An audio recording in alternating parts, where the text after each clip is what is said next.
Good morning, everybody. Welcome to our irregular special meeting today. Sorry for those who came on Tuesday that had to leave and come back today. Thank you for being patient with us. Today is Friday, December 8th. Today is our special meeting for the County of Lake Board of Supervisors meeting, and we will go ahead and get started. Do we have a moment of silence today?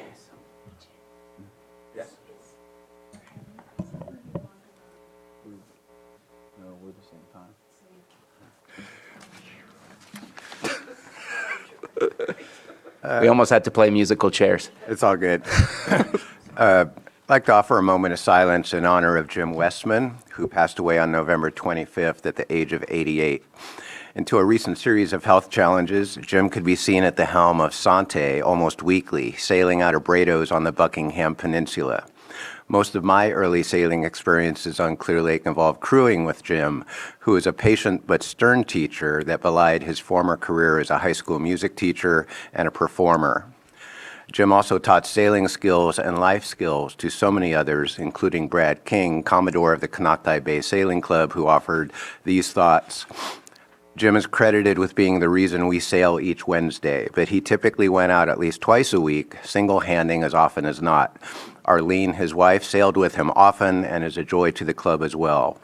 I hope you all might think kind thoughts and memories about Jim and for Arlene. I know we will miss him. There will be a celebration of life for Jim at Buckingham Golf Course Clubhouse on Sunday at 2 p.m., and memorial contributions can be made to the charity of your choice. Fair winds and following seas, my friend. Thank you, Supervisor. And I have another one real quick for Anthony Hopper, a 17-year-old young fellow from the Clear Lake area who unfortunately passed away last Wednesday. I will not describe the reasons for his passing due to him being a minor. Did get approval from his father to go ahead and speak today and have a moment of silence. It is unfortunately gut-wrenching for those who knew him, who surrounded him, friends, family, classmates, and the entire community. Please have conversations with your children. Make sure that you're aware of what they're doing, and maybe you can provide some guidance and some assistance to lead them in the right directions. The best of us can have these problems in our families. Please make sure you have those conversations and hold them in your thoughts.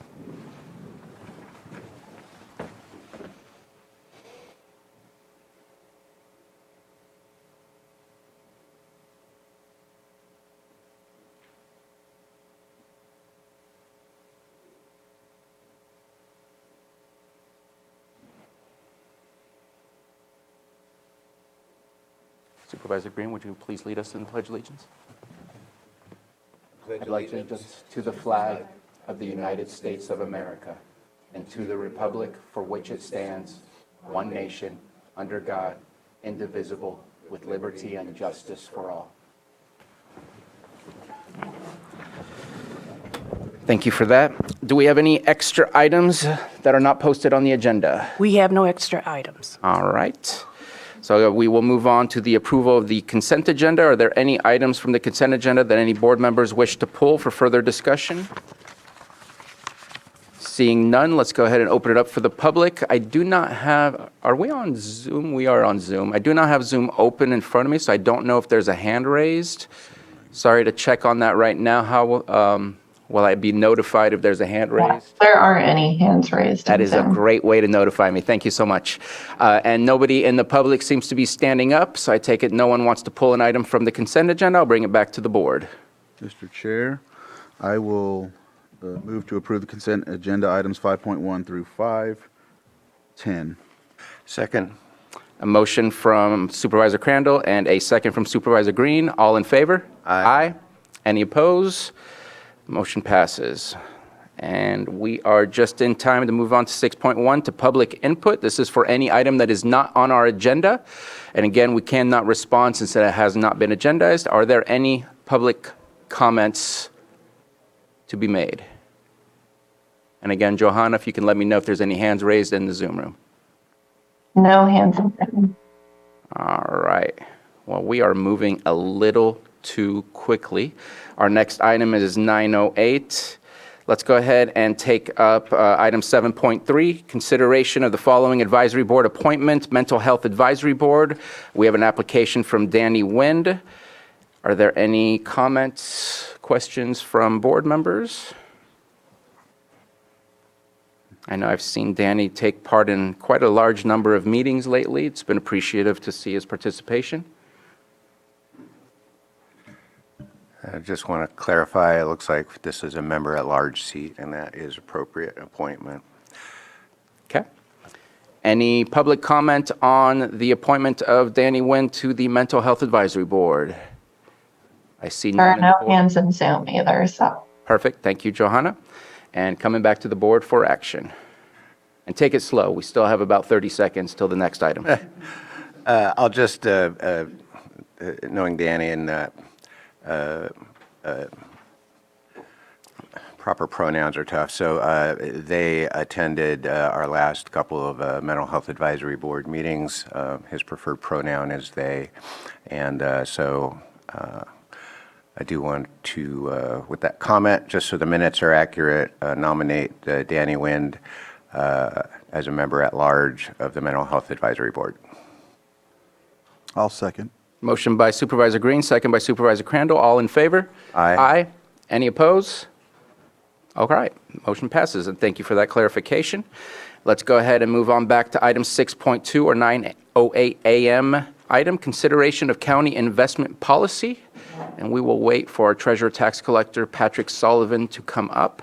And then, Johanna, can you please put up the revised Lake County investment policy so we can go ahead and show on the Zoom room as well as on our monitors here the changes that we'll be discussing?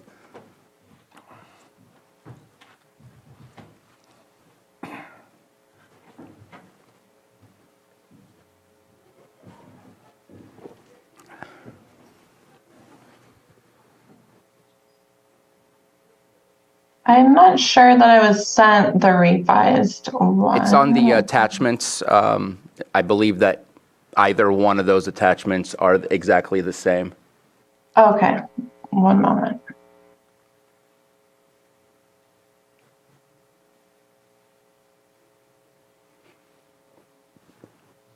Mr. Sullivan, do you want to get started while she brings that up?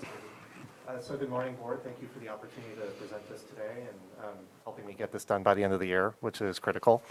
The investment policy is something that this revised policy is what we developed a few years ago in coordination with the Treasurer Tax Collector Committee. This was a major revision compared to the investment policy we had in prior years. What you have before you is essentially unaltered. There's a few minor changes suggested, but otherwise, the majority of it would stay the same. There's nothing in here that would impact the way that our investments are currently structured or require any sort of change to the model we are using. I'll start first with a change that was recommended by Chandler Asset Management. This is on page 16 of this policy, and it's regarding reporting. State law was adjusted to allow 45 days for reporting. So when you look, I tried to incorporate the track changes, but it didn't pop on here. So when you look at page 16, under the reporting section, quarterly reports, you'll see in that first paragraph, within 45 days after the end of the quarter. It previously was 30 days. But the problem we run into is that there are different agencies that don't even report the interest we receive until a few weeks after the quarter closes. And so functionally, it was not possible for most offices to accurately report within 30 days. So that was part of the reason for the change to 45. So often, offices, including our own, were having to wait past the 30 days to provide an accurate report. This is basically codifying what was already happening throughout the state.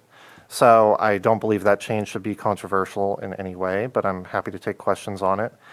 The other change, though, is more significant, and this is what I really wanted to bring your board's attention. Our treasury pool is composed of both mandatory and voluntary participants. So also on page 16, when you look at that bold language that's highlighted up here, okay, good. This one does show the track changes. So when you look at that language that's highlighted, the change we're going for is to prohibit voluntary participants from entering and exiting the pool. Our treasury pool, the way that it differs from other pools is that as interest rates are rising right now, for instance, we are slowly building our rate of return up. We're buying new securities as old ones mature, and as we purchase those new ones, they're gaining that higher interest rate. And at some time in the next year or two, when rates level off, we're probably going to lock in at that rate so that when rates begin to drop, we don't crash. We're going to have kind of a slow ride down, and we'll gain the benefit of these higher rates for a few years to come. What happens, and what the concern that myself and many other county treasurers have had, is that smaller districts have been approached by other fund managers, people that are offering a higher rate of return, where they could exit our pool and immediately double or triple their return in the short term. And then once they catch up to our pool rate, they can rejoin our pool. But the problem with that is that the rest of the agencies in our pool end up essentially subsidizing that. When they exit the pool, we may have to sell maturities at a loss to pay them out. And then when they come back in, they're going to be credited with the full rate of return that all pool participants have. So it dilutes the earnings for everyone else.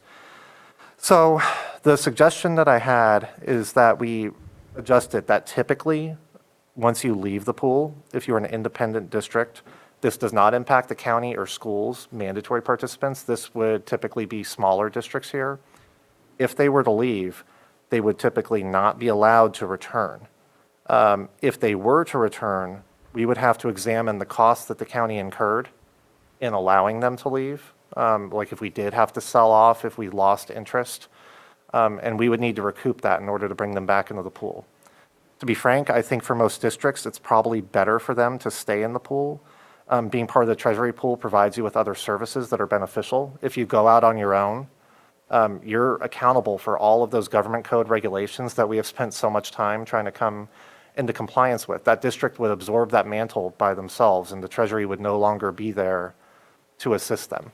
So frankly, I don't think it's beneficial for any districts to do this. I understand it could look appetizing in the short term to capture that extra return, but in the long term, I don't believe it would be good for, in all likelihood, that district, or certainly not for the pool as a whole.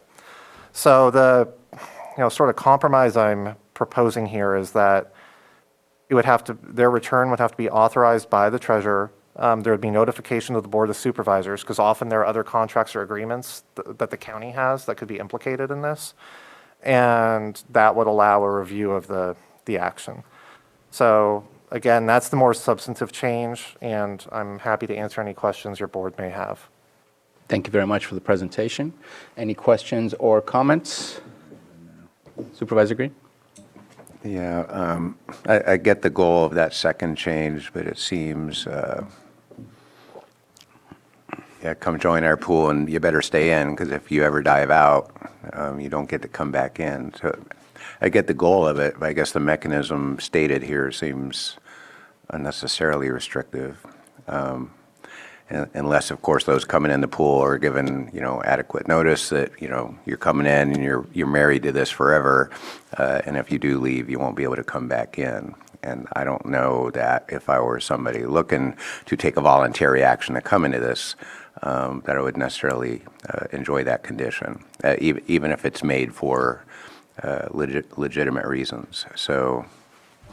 And the other thing, this says approval by the treasurer with notification of the board. If it's that big a sitch, then should it be with approval of the board? I don't know. So I don't know what the statutes are and all that. But anyway, it seems unnecessarily limiting to me, because it does, in a sense, potentially penalize those that voluntarily come in and want the flexibility to leave without penalty. So I understand your position on that, and I wrestled with how to approach this. Many counties just have a complete bar on them returning. That's the typical path taken right now from what I've observed. I was trying to reach some sort of compromise. My concern is that, I think as you know, on the consent agenda, the board delegates its fiduciary duty to the treasurer. So that delegation is whole and complete. And so I have a fiduciary duty to the rest of the pool participants. So if I allow people to go in and out, every time people go in and out, the rest of us are essentially shelling out to cover that. So the problem for me is that at least my interpretation is that my duty lies with all the pool participants and to the pool as a whole. And so allowing people to go in and out, I'm concerned. I think it has a negative impact on them, and I'm not really comfortable with proceeding with that. The reason I did notification of the Board of Supervisors is, again, because that duty is delegated. So I had actually thought originally authorization by the board might have been acceptable, but that may be an improper delegation.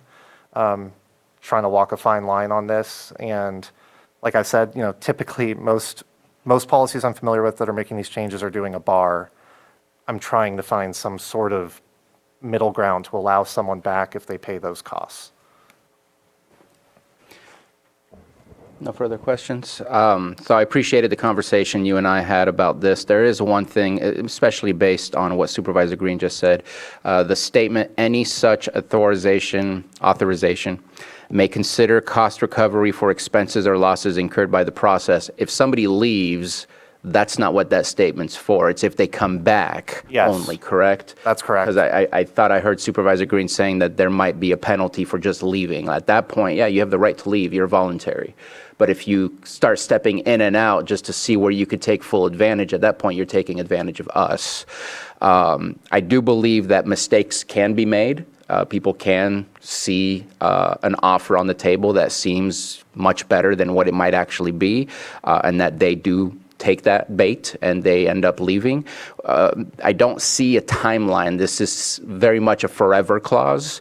Would it be appropriate to set a timeline of if you come back prior than 2 years, prior than 1 year, just because this seems very much like it's closed and final 20 years down the road? Sorry, you left, you can't come back. At that point, I would love to get more of our community agencies to buy into what we're doing. I will say I'm not that concerned.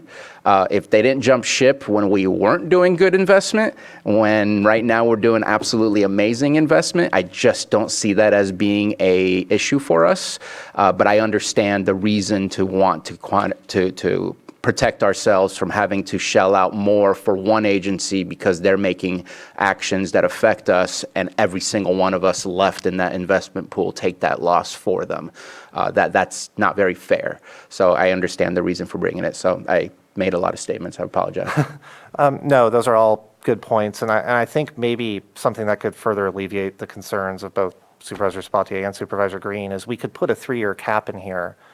Because 3 years is about the edge of what we normally go to in our investments. 5 years is, really the legal edge of what we do, but we're operating under 3, and I don't anticipate exceeding 3 year as a mark. So if we were to put in, such as at the end of that sentence, any such authorization may consider cost recovery for expenses or losses incurred by the process upon, if returned, if an Prior attempt to 3 return years? the pool prior to 3 years, would that work as more of a middle ground? It would if treasurer tax collector has a specific language, and then the policy can be approved as amended. Okay, so if, Supervisor Crandall? Yes, I wanted to ask, when you say agency, you're talking about other school districts, fire districts and whatnot, which are also elected boards that pretty much change every 2 years. And so I think 2 years would be more ideal. We all know that when you have a different elected body, sometimes the direction changes. So that's why I recommend 2 years. And I don't want to hold a new body, not hostage. That's a harsh word, but you know what I mean. I just want to give them the opportunity to start fresh if they want to make that decision, if that makes sense. Yeah. I'm comfortable with 2. Our interval right now or duration is less than 2. 2.6. So I think, I don't see any issue with that if we were to adjust it to 2. So then the language I would propose is that at the end of that sentence, after process, if return to the pool is sought within 2 years, would that resolve this? Okay. I'd be good with that. At least it doesn't sound like a forever clause. Okay. Yeah. Any further comments? And just, I'm going to assume there's going to be notification for a new person, a new agency doing a voluntary contribution, that limitation will be disclosed at that time.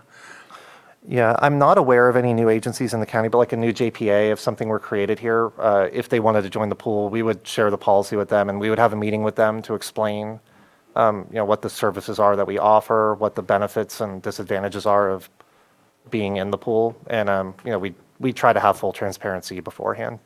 So it's already built into your process. Not that people are climbing to get in, but I don't believe we have onboarded a new agency in a decade or more at this point. But yeah, if one comes up, we'll definitely address it. all right, thank you. And the existing agencies, then, they'll be notified of this change. Yes, we can do a notification to all agencies in the pool once this policy is approved. All right, thank you.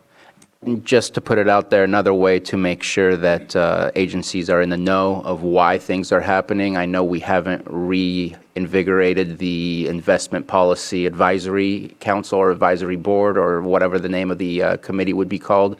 That might be another way to get people to better understand and have buy-in to some of the changes. Just putting it out there. Yeah, I think we can definitely look at having a committee again in the future. The Treasury Oversight Committee is no longer the legal requirement. So a lot of counties have, just as we had the Treasurer Tax Collector Committee, the county can create any kind of committee that it wants to help offer input or advice on that. The other thing I have encouraged in the past districts that had questions to come to meetings when we do the investment overview and presentation, and that's probably a really good opportunity as well, just because our investment advisor is here. So I would, again, encourage any agency that's interested to come to those quarterly updates. Okay. Thank you very much. Nothing further. We'll want to open it up for the public. Any public comment on this item? I see nobody getting up in the board chambers. Johanna? No hands in Zoom. All right, bringing it back to the board. Move to approve the recommended investment policy as amended. Second. Motion by Supervisor Green, second by Supervisor Crandall. All in favor? Aye. Any oppose? None. Motion passes. All right, thank you very much. And you will continue Yes. our 9:15 a.m. item, 6.3, consideration of submittal of public comments in response to PG&E's initial draft surrender application and conceptual decommissioning plan. Mr. Sullivan. Good morning. Patrick Sullivan, Treasurer Tax Collector. I will be introducing this item on behalf of Matthew Rothstein, Chief Deputy Administrative Officer. He was not able to join us this morning. So he had prepared a set of comments that I'm going to go ahead and read, and then I will do my best to address any questions your board may have as well. So, as you are aware, Pacific Gas and Electric Company released its initial draft surrender application and conceptual decommissioning plan Friday, November 17th. Unfortunately, this draft plan is in many respects defined by what it lacks.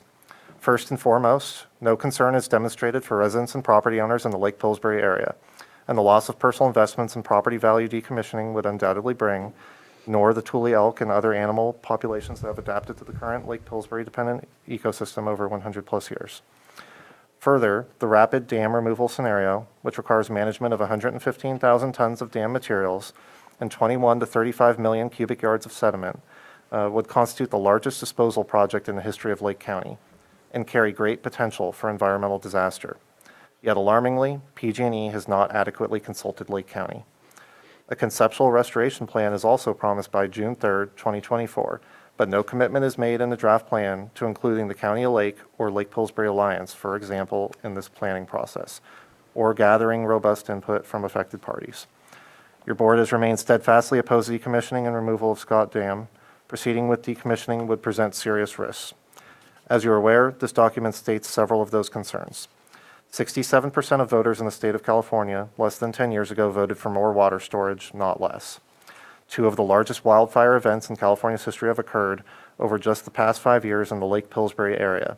What if the lake had not been there in 2018 or 2020? This initial draft plan clearly places PG&E's bottom line ahead of the investments made by private property owners, and that should concern all Californians. For a review of the changes here, since publication of your board's agenda, multiple edits were made in consideration of November 2021 Stillwater reports that estimated the sediment presently trapped behind Scott Dam at 21 to 35 million cubic yards. Those changes can be found on pages 1, 3, and 4 of the letter.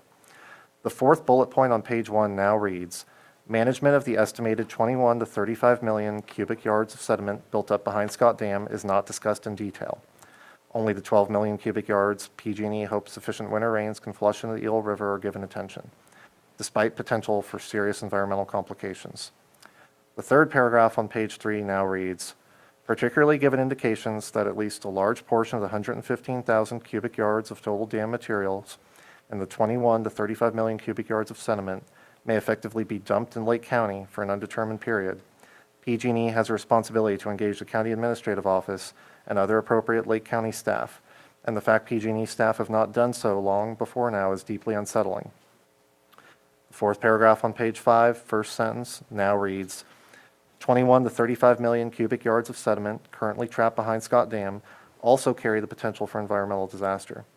PG&E's rapid dam removal scenario hinges on adequate rainfall during wet seasons to properly disperse the sediment, leaving the future state of the riverbed in serious question. Recent years of drought, coupled with climate change, make reliance on such a plan irresponsible.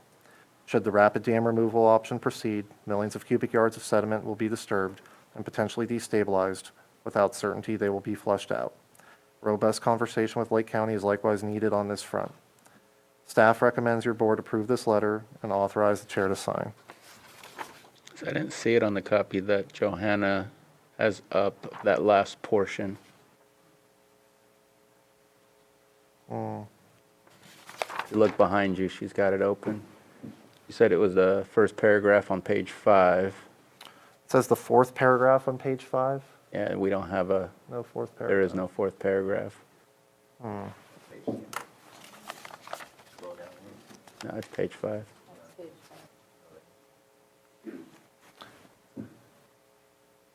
Can you scroll up a little bit? I wonder. I didn't see it anywhere.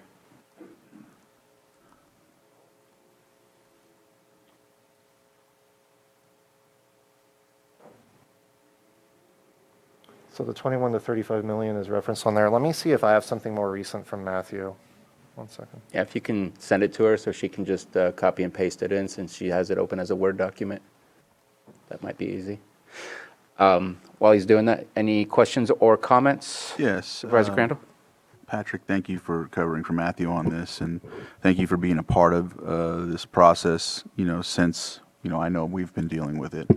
Our board has spent a lot of time in the last year tending to this matter. We desire to ensure our comments to FERC can ensure there is a reevaluation and a depth assessment or a deep assessment of our perspective rather than what's being promoted. We feel that, we would like FERC to hold PG&E accountable, as it is obvious this was a concerted effort to streamline and fast-track this process as a tactic to manipulate the narrative that decommissioning is the best option. So we obviously, in our previous meetings with Russian River Water Forum, Potter Valley Ad Hoc, and all of the other meetings have given arguments as to why we don't agree with that, and are hoping that we can ensure that FERC hears us and holds PG&E accountable, as opposed to just kind of like rubber stamping everything. We know that there's been obviously things done in the background, because every time we meet, there seems to be some sort of statement out, or all of a sudden another group's formed and things like that. So, I really hope this, we worked hard on this letter. The county council has been, consistently doing their due diligence to help us with the statements and what we're promoting to FERC. So we've had multiple meetings, Supervisor Sabatier, myself, Patrick, Matthew, county council, the CAO, and there's a lot of things that we have to just jump onto because of it, because at the last minute at times we're given an opportunity to talk, but it's just that opportunity to check a box, we feel, and so we're hoping that FERC can hear that, because in meeting with some of these folks and some of these agencies, their perspective is that we have been in agreement with specific things that are said, that we have been on board when we have to explain that's not the case, and give them a little more detail as to what we have been doing and what we've been saying. So I'll stop there because I know you have things to add too, Supervisor Sabatier. So I was going to highlight, we do, that version that Matthew sent does have it. I think just the citation of where it is different. Okay. It's on a different page, so I can highlight that when it goes back up. Okay. So yeah, not way too many meetings regarding this, but very important as well. I do want to highlight, we did receive a kind letter from Congressman Thompson in speaking up for the needs of Lake County and for us not to be ignored by FERC or any of the other groups that we're working with to figure out how we're going to go about this whole process, including Plan A, which is to keep it. And I think that this letter kind of, I don't want to say it straddles the fence of both Plan A and Plan B, but if PG&E can't meet its responsibility to the public and to the Lake Pillsbury area, then it can't take down the dam. It has to meet its responsibilities 100%. And unfortunately, what we believed PG&E was going to do, this is actually even probably worse than what we thought that they would provide. There are zero details, and they are pretty much saying they're going to use it as a dumping ground for the residual material from the dam decommissioning, which is just a god-awful perspective of how much they care about that area. So we're definitely not happy at all with what PG&E has provided. We have been told through other avenues that this is kind of the light version of their true final draft. Why they would do it that way, I don't know. From what I understand, they wanted to hear some public comment and our comments in order to then come back with the better final draft. But this is a very dismal attempt at showing that they care about the environment. They just want to get out of here, and they want to no longer lose money on the dam. And what the consequences are to the environment and the people that are going to be impacted seems to be consequential at best. They just don't care. Inconsequential at best from their perspective. So I think this letter is well drafted. I think we have to send something, and I believe December 22nd is when we need to submit this by. But I'd love to hear from the public to see what we might be missing, or possibly what we might be saying that is incorrect that we need to fix. And unless there's a Not to mention, the ratepayers paying for it. Unfortunately, that was approved. The rate increase that PG&E just went through at the CPUC does include the decommissioning funding, which, if that's what they were looking for, was the funding to do what is described, is a pretty horrible, unfortunate amount. But at the same time, I don't want to see our PG&E bills go up to the amount that would actually save Lake Pillsbury area from an environmental disaster. So you have a pen up before I open up public? Yeah, thank you. There's a lot to unpack in this letter, and I want to highlight a couple things that are in there and maybe a couple things that aren't in there. But I am interested in hearing from the public. So to the extent a deadline exists, I guess it's within the FERC process. So as stated here, no, that's as stated in PG&E's letter or as stated in PG&E's decommissioning plan? This is actually operating outside of the FERC process. It's sort of an odd arrangement. PG&E is doing this voluntarily to secure public comment in advance of their official FERC filing. So we're working within sort of an artificially constructed PG&E timeframe. This is completely their, I guess, additional attempt at public outreach, offering this opportunity to provide comment back. It's just unfortunate it was so vague what they offered. It's left us with little to specifically address. I guess it's not even a criticism. This is 4 or 5 pages. And there's a lot to unpack in here, and yet I guess one criticism I could offer, it's kind of vague, what our specific asks are for PG&E. So, for example, if their decommissioning plan distinguishes between a sudden removal of the dam and a phased removal of the dam, do we have a preferred alternative between those two dire alternatives? And of course, we want to assert that we would prefer to keep the dam as our plan A, but given the state of the decommissioning plan, you know, have we studied it enough from a technical standpoint that we could offer at this phase some indication as to a preferred alternative on their proposed dam removal? on page 2 of this, and I did speak with Matthew about this briefly, there are some comments about how this dam is helpful for water supply in the Russian River basin, and we're faulting PG&E for not thinking of that water supply. But I want to share some of that responsibility with the Russian River water interests, those who have formed this JPA for the dam downstream of this. So to the extent the removal of Scott Dam would impede water supplies, PG&E's plan is being done with the full knowledge of the Russian River water interests that would lay claim to these water supplies. So I just want to make sure that we're not just pointing out to PG&E how important this is, but also point out that to the extent any claim of benefit from this dam in the Russian River has been asserted by these water agencies before, they're knowingly walking away from it. Sonoma County Water and Mendo Inland Water and Power Commission are committed to doing a different project that does not include Scott Dam.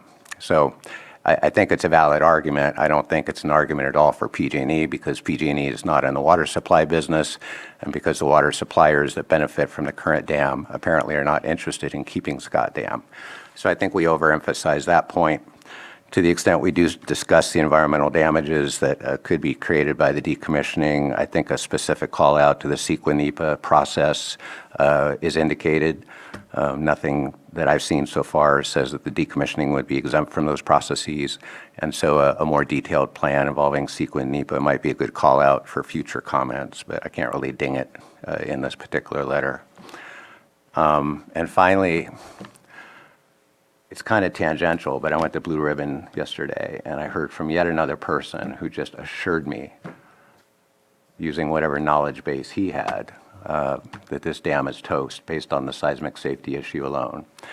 And one thing that isn't in this letter that I think could be highlighted, I'm not going to hold it up today because I think this issue will come back on its own, is the fact we're taking assumptions from PG&E based on the seismic risk and the recent lowering of the gate and the recent agreement of Division of Dam Safety that that's a good short-term measure, but neither PG&E nor DODS or anybody else is willing at this point to crack open whatever protection of privacy is going with dam safety issues and tell us, is the state of seismic risk such that this dam could not possibly be fixed?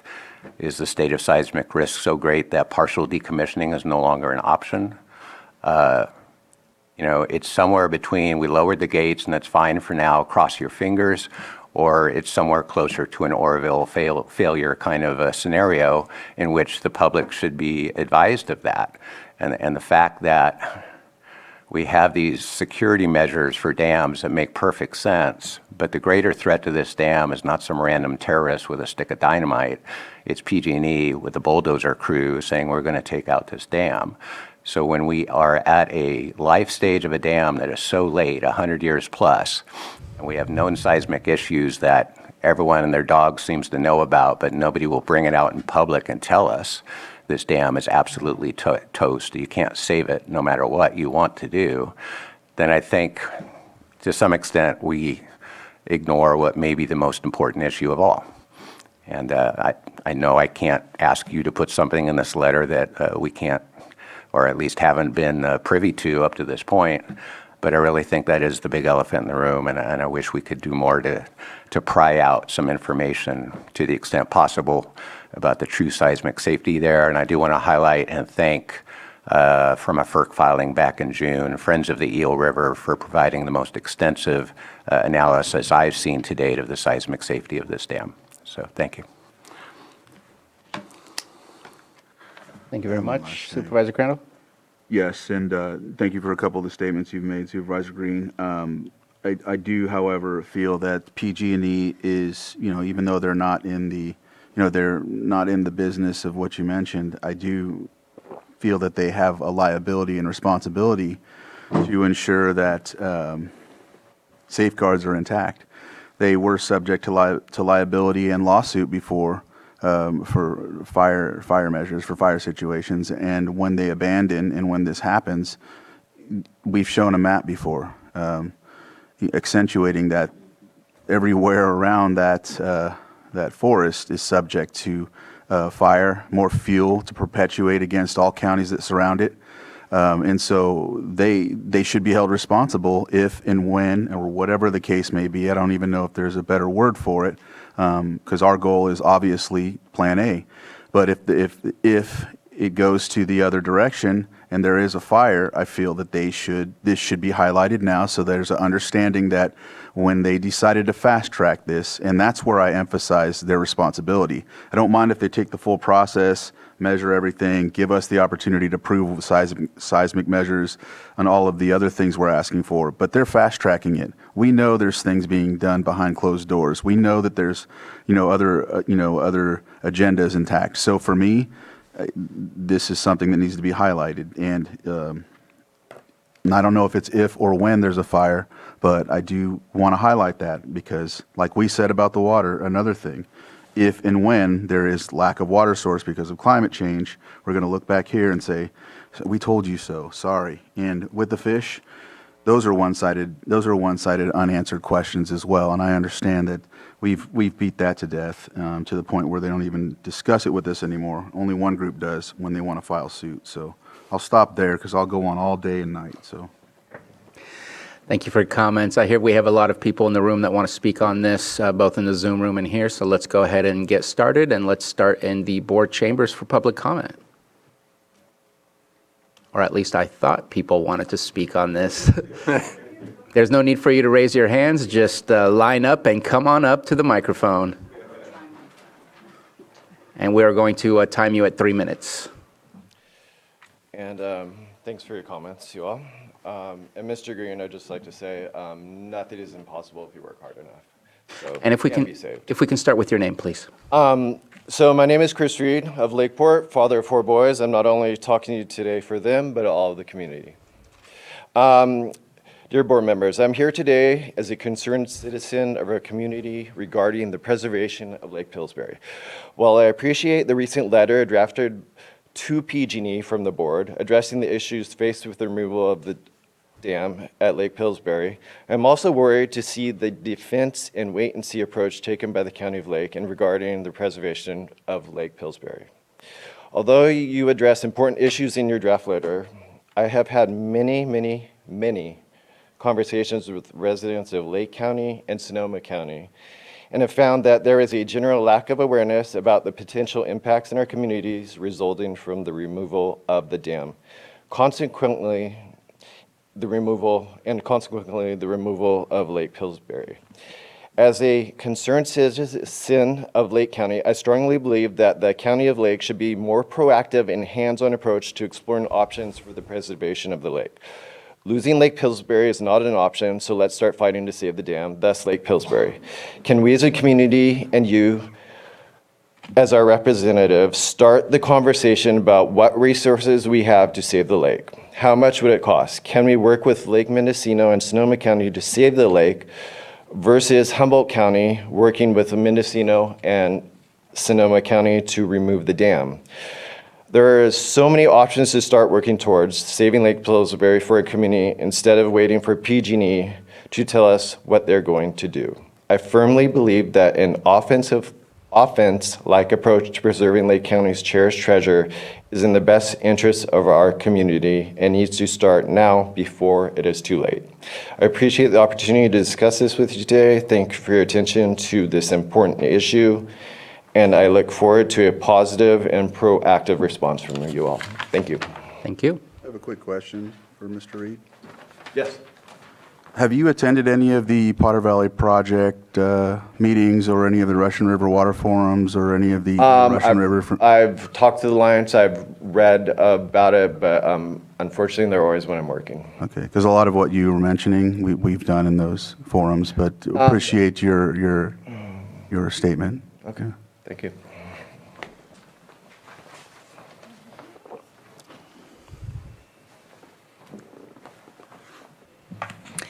Hello there. I'm Nancy Horton. I'm one of the 7 directors on Lake Pillsbury Alliance. I also own property in a cabin up at Lake Pillsbury Rice Fork, and I'm also a leaseholder through marriage at our cabin and home sites. So I have a lot of my 2 feet planted in there. One thing, I wanted to let you know, I paid my property taxes early this year. So I'm all good. Made Patrick happy. I'm allowed up here now. I just wanted to let you know that I really appreciate your passion for your county and, of course, Lake Pillsbury and the communities that surround the lake. You guys have really come a long ways. I know it's been a crazy time. I continue to be baffled by the fact that Lake County and Lake Pillsbury Alliance has been minimized since the beginning of this process 5 years ago. When Congressman Huffman convened the ad hoc committee in 2017, and the two-basin partnership was formed a few years later with a plan to basically take over the Potter Valley project from PG&E. And of course, they did have already at that point the dams out attitude.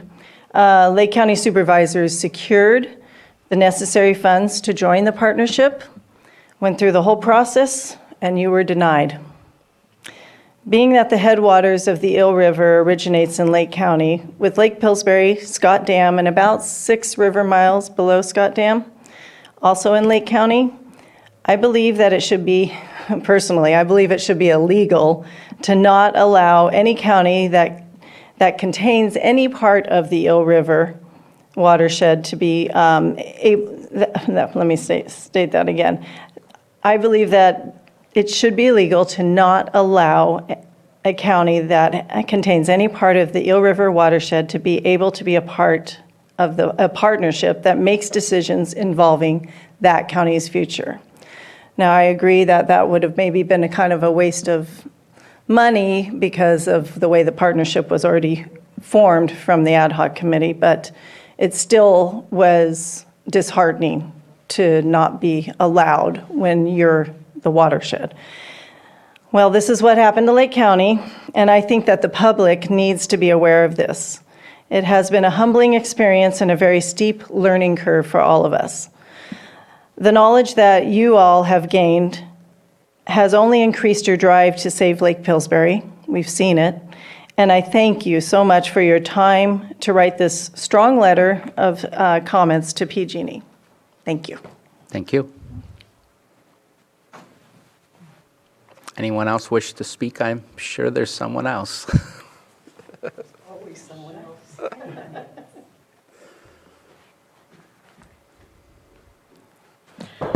My name is Carol Cinquini. I'm one of the directors of the Lake Pillsbury Alliance. First and foremost, I want to thank you, board, and your staff for the tremendous effort in this letter. It took a lot of man hours and women hours to put it together, and we certainly understand that. In terms of specifics, I hadn't put all of this in within my 3 minutes, but I do question on the sediment how you got to 35 million cubic yards. I'm aware from the reports of 21 million cubic yards of sediment with 12 million cubic yards subject to downstream transport. So I just tossing that out just to double check that figure. In terms of the seismic, appreciate that you brought that up, Supervisor Green. The preliminary seismic report resulted in a change of classification to fair condition. It was not changed to unsatisfactory. We do not know the status of the seismic problems with Scott Dam, but if it had been a huge risk at this point, I do think the Department of Dam Safety would have changed that label to unsatisfactory. So we'll never know until they release the information. Now I'm going to race through this to keep within my time, but I wanted to say your response addresses a multitude of concerns about the impacts of dam removal on Lake County and on the Lake Pillsbury Basin stakeholders. The absence of the environmental reports in this initial draft lead us all shooting in the dark. PG&E has not reached out to the Lake Pillsbury Alliance or our homeowner communities or recreational users and has not made no overtures to understand our concerns about the potential impacts of dam removal on our people, on our fire protection, and on the wildlife in the basin. I'm very frustrated because Lake County and Lake Pillsbury Alliance continue to be the only two groups willing to take a stand to save Lake Pillsbury. No state or federal elected officials, no state or federal agencies such as the California Department of Water Resources or the Bureau of Reclamation. No tribes, no one. No non-governmental agencies have stepped up to stand alongside us. We do appreciate Mike Thompson's efforts, his letter, that he's ensuring that we have a voice. That's the first elected official, other than Lake County supervisors, that's actually supported us in that endeavor. Last spring, PG&E and FERC were given 7 studies and technical reports by the Two Basin Partnership, a group that barred Lake County. They gave them the reports, quote, in the hopes that these studies can be used by PG&E, FERC, and interested stakeholders in helping to inform and shape the decommissioning plan submitted by PG&E and approved by FERC. This was a deliberate... I'm going to pause you for a second, Carol. Yes. Because this is Lake Pillsbury Alliance and is a partner with us at the table. I'm just checking with my partners here. I'm going to let you finish your letter, but you've already gone past your 3 minutes. So I just wanted to make that statement so that it wasn't confusing for others. Thank you very much. I appreciate that. We see this as a deliberate action to expedite the decommissioning of Scott Dam. This matter is very important because they never studied alternatives to dam removal. They never studied Lake County, the impacts to Lake County. They never studied how this would affect the people, the homeowner in the area. PG&E's initial draft decommissioning plan is nothing more than an empty shell, in my personal opinion. It only addresses the facilities and the Lake Pillsbury inundation area, and it lacks any other information except 2 scenarios for dam removal that were taken from one of the studies they received from the Two Basin partner. This past Tuesday, Sonoma County Board of Supervisors authorized a joint powers agreement between Mendocino Inland Water and Power, the Sonoma County, the County of Sonoma, and Sonoma County Water Agency to create the Eel Russian Project Authority, a regional entity.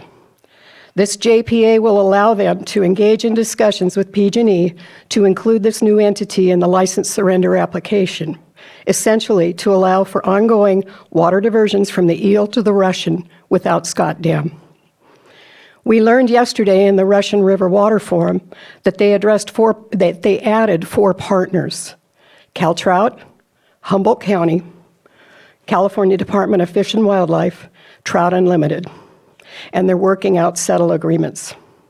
Round Valley Indian tribes are not part of the JPA, but they will sit on the board of directors. For all intents and purposes, the same group that barred Lake County from joining has now formed a regional entity to take over the water diversion infrastructure and the water rights of the Potter Valley Project.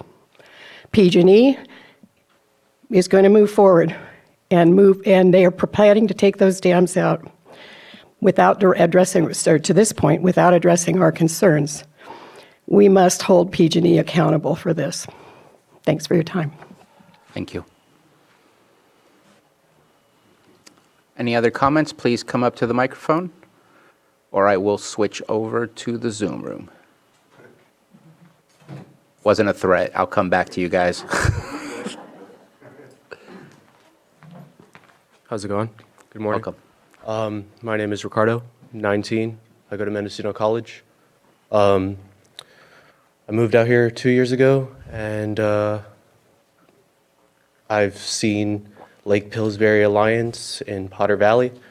I've seen the signs. I've done my own research, just kind of trying to figure out what's actually taking place, trying to find out both sides of things. We can't always get that. I see that PG&E is lacking on that end to show support for wildlife, for the homeowners, for anybody but themselves. That's what it looks like on my end. I know that's my perspective on it. I can't do much about it. But I just want to speak on my behalf. I've been out to Lake Pillsbury. I've enjoyed its leisures. I've seen the elk out there. They're gorgeous. We love the wildlife. I just want to see that the Mendocino National Forest is protected, whether that be the entire forest, Lake Pillsbury included. I don't know how we can get government funding for such a endeavor. Protection of this area is very important in my eyes, and probably in many other people's eyes. I just don't see it as a logical solution to just take out a dam that's providing so much to many different areas, whether that be Potter Valley, Mendocino, Lake County. Like, I understand you guys have revenue off of that, but we just, there's more to look at from different avenues, whether that be governmental. I don't know what the time frame is as far as everything right now. I'm just relying on information that I've been reading up on. The letters that you guys have in the agenda. I'm looking for information as far as how we can help. Thank you. Thank you. And if you want further information, I would say link up with either Supervisor Crandall or myself. We're involved in these conversations sometimes 3-4 times a week, depending on who's available for us to speak with, from the state to the federal to our local partners as well. So please reach out to us. You can find our business cards right on the outside of the admin office. Be happy to speak with you. Thank you. Yeah, thank you.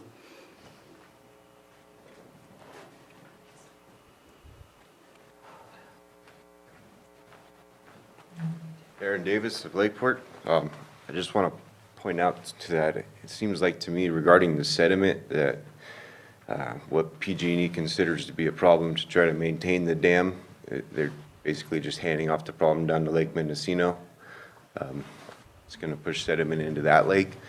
Removing that dam is also going to, eliminate water that's going to provide Lake Mendocino with water for the whole year. There's a drought year, it'll dry up too. It's a beautiful place, and I'd hate to see it go. That's it. Thank you very much for your comment.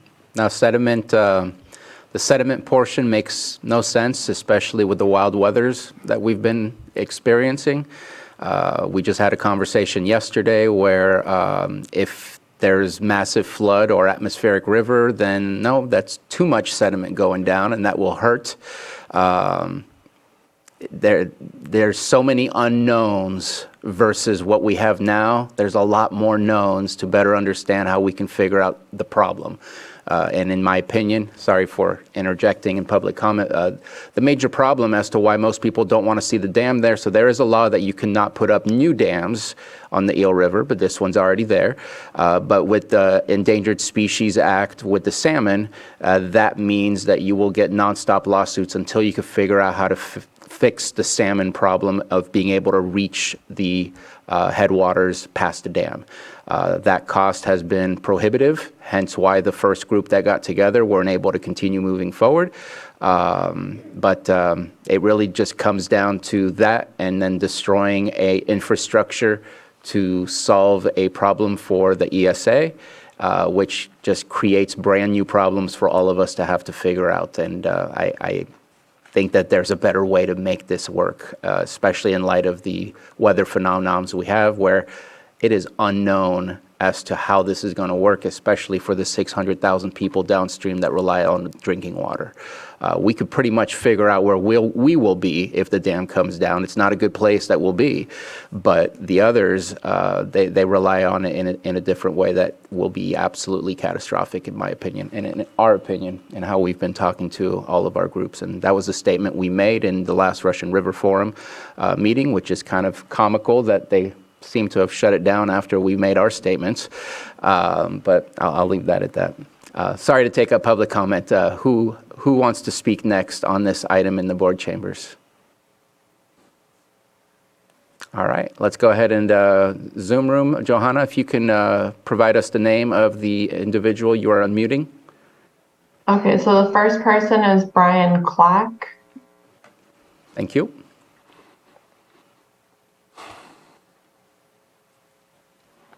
Thank you. Hey, first, I appreciate you guys standing up to PG&E and the fish fanatics. In my opinion, they're environmental terrorists. They really don't. I mean, they are so focused on removing dams and watching Patagonia documentaries that they can't see the forest from the trees. It's like we're the only people telling the emperor that he has no clothes on. It's ludicrous to remove a water supply like this. And I think Supervisor Green's narrative is dangerous. He's heard from these people that he can't tell us about how this is a foregone conclusion and the dam is coming down, and it's because it's so dangerous. I spoke to the guy who made the arbitrary decision to not drop the gates the day that it happened. And he is not a dam safety person. He was just made aware that we have gone from over a 1 in 1,000 year potential failure rate to 1 in 950 year potential rate. And he, on his own, arbitrarily decided that these gates would never come down again. And this just helps out, the fish narrative. In any case, long and short of it, please stick with Plan A. Do not straddle the issue. Oppose any removal. This is modern day. Yes, we're 100 years after the dam's been built, and that's how much better our engineers are. This dam can be fixed for far less money than it would take to remove. And thank you for your time. Thank you for your comment. Next, Johanna. Next, we have Brad Rasmussen, and I will unmute him now. Thank you.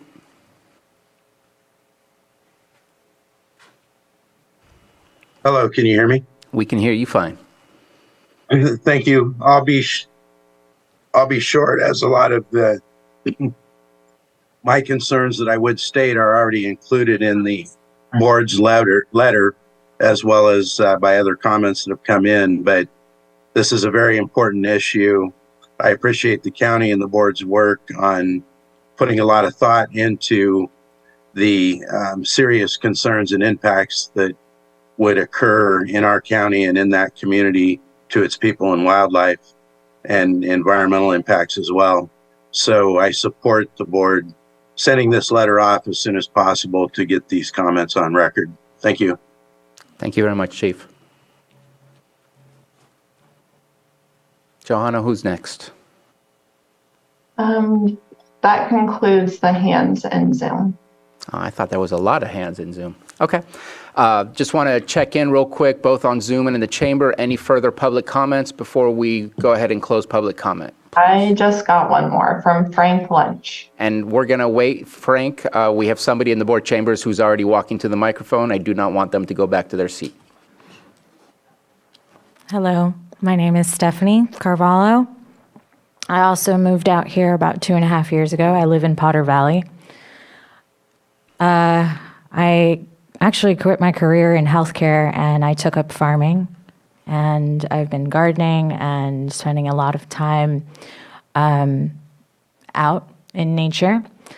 And I was actually farming at the Seabiscuit Ranch. There's a few gardens out there. And at that time, PG&E was out there doing a project where they were basically removing a bunch of ancient oak trees that are on those grounds, and removing them so that they could, in their definition, protect their from fires with their electrical lines. And to me, on a regular basis, from the time I wake up to the time I'm complete with my work, I'm hearing chainsaws, and there's absolutely no regard for the oak trees there. And these are trees that are endangered currently. And when I'm observing this and also speaking to the men with chainsaws, you know, their whole thing around it is, I'm just doing my job. This is what I'm paid to do. So at the end of the day, you know, just like in healthcare or whatever job you have, you're doing it because you're feeding your family. Consequently, the people are the ones who are suffering. The environment are the ones who are suffering. And PG&E, you know, can simply say, oh, it's too much money for us to keep this dam going. And at the end of the day, we're the ones who are going to pay. We're the ones who are going to have to deal with it.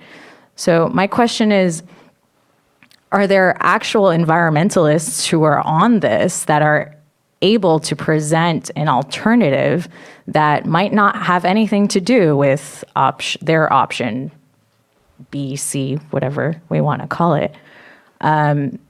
Because as we can see, you know, it's all around money, and it has been for millennia. When are we going to change how we approach these things? Are we always going to be rooted in money and greed, or is something going to change? Is someone going to stand up and speak for the environment?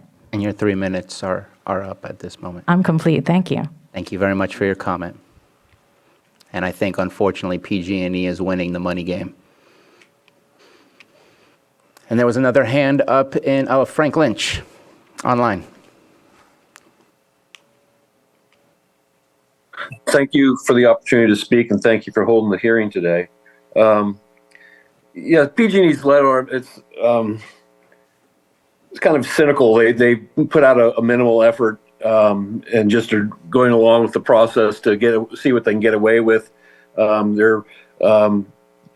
a very minimalist approach to trying to get information out to the public, and it's almost insulting in that they didn't respond to any true remediation that would be forthcoming. That's obvious it would have to come forth through the environmental process.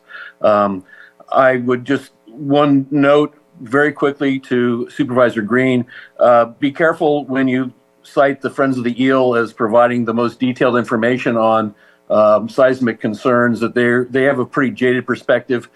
I mean, people can say that about me too, but I think they do have a track record of having a pretty jaded perspective on anything to do with Scott Dam. And my final comment would be, I guess, this is a regional asset, and it needs a regional response. And is there any, I mean, maybe I'm grasping at straws, but is there any outreach that could be done to, say, the Department of Water Resources or Bureau of Reclamation or Army Corps to have this facility become part of a regional water supply that could be provided for the whole of the north of the state, that would keep it as the asset as it is to Lake County, but also incorporate it into a more California response to global warming? Thank you for your time and consideration. Thank you. I do want to respond to that last one. It does need to be a regional solution. It cannot be solved by one. We've already seen some take an attempt of taking over the dam, and the costs were just prohibitive. As far as getting DWR, we are sitting down with DWR, just met with Department of Water Resources again for the 5th, 6th time in the last 2 or 3 months yesterday. It's difficult to speak with our state departments who pretty much already are in the belief that this is a done deal. So we're doing everything we can to try to bring up new concepts, new reasons as to why they really need to review these things. Just to kind of try to succinctly put it, not only obviously the damage to the Lake Pillsbury area and those that have properties there, that one's just obvious as to what the impacts would be. But we believe, based especially in the last 10 years of drought that we've experienced, that there will be no water to divert more often than not, especially during drought seasons. And so how are they going? Is the Eel River going to be dry up until it reaches Humboldt? Is the Russian River fork going towards Lake Mendocino going to be dry and Lake Mendocino dry? We've all seen it. For some reason that does not seem to carry much logic with them, nor do they seem to agree that climate change will only get exacerbated and more severe weather as we keep going. So, I mean, they agree, but they don't agree that it will have stability issues, again, for the 600,000 people that rely on drinking water.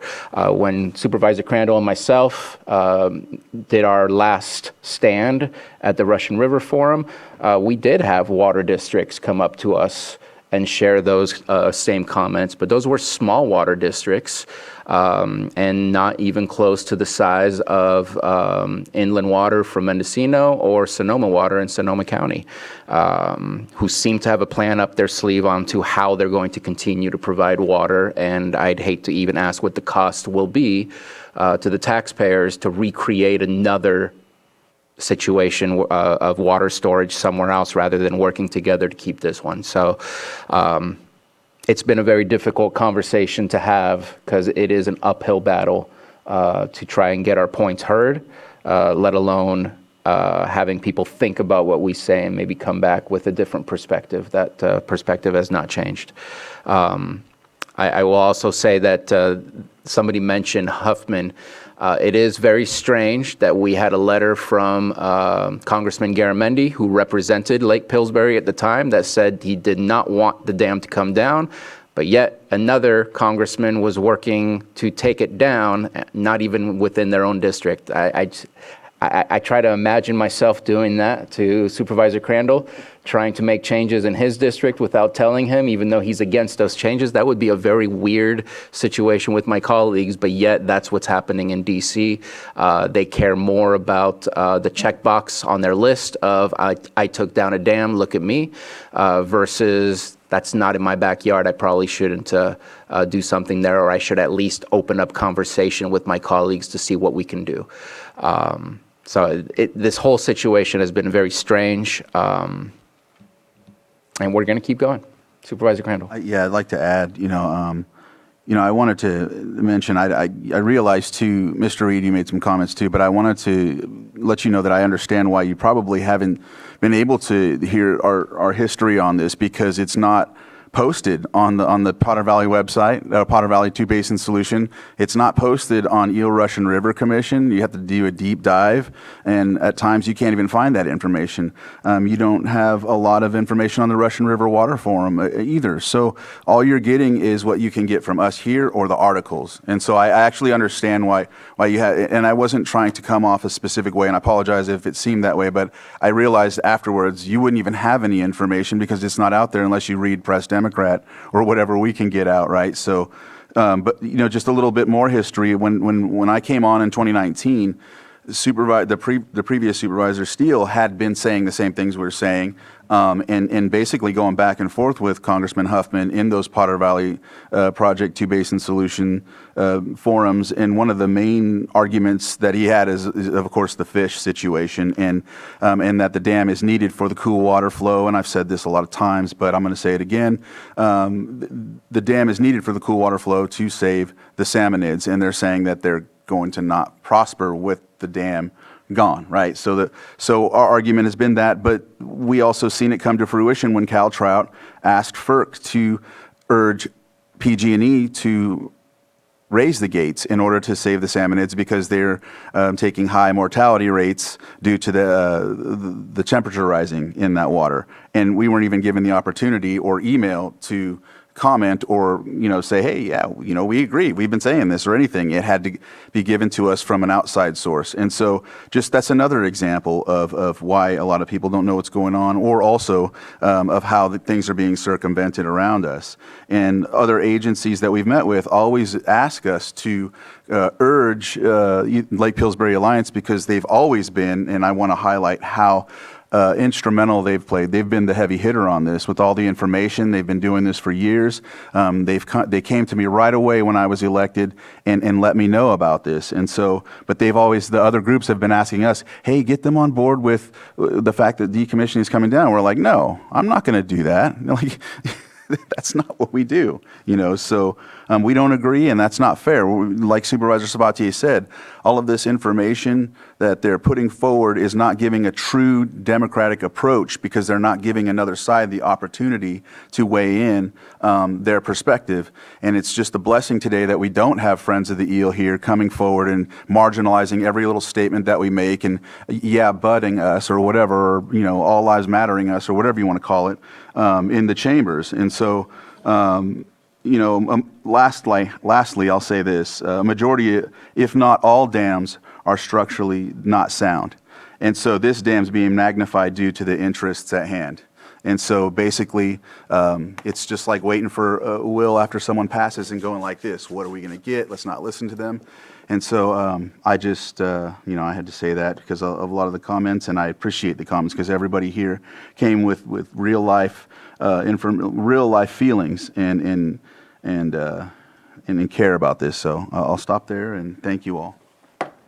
Thank you, Supervisor. Supervisor Green?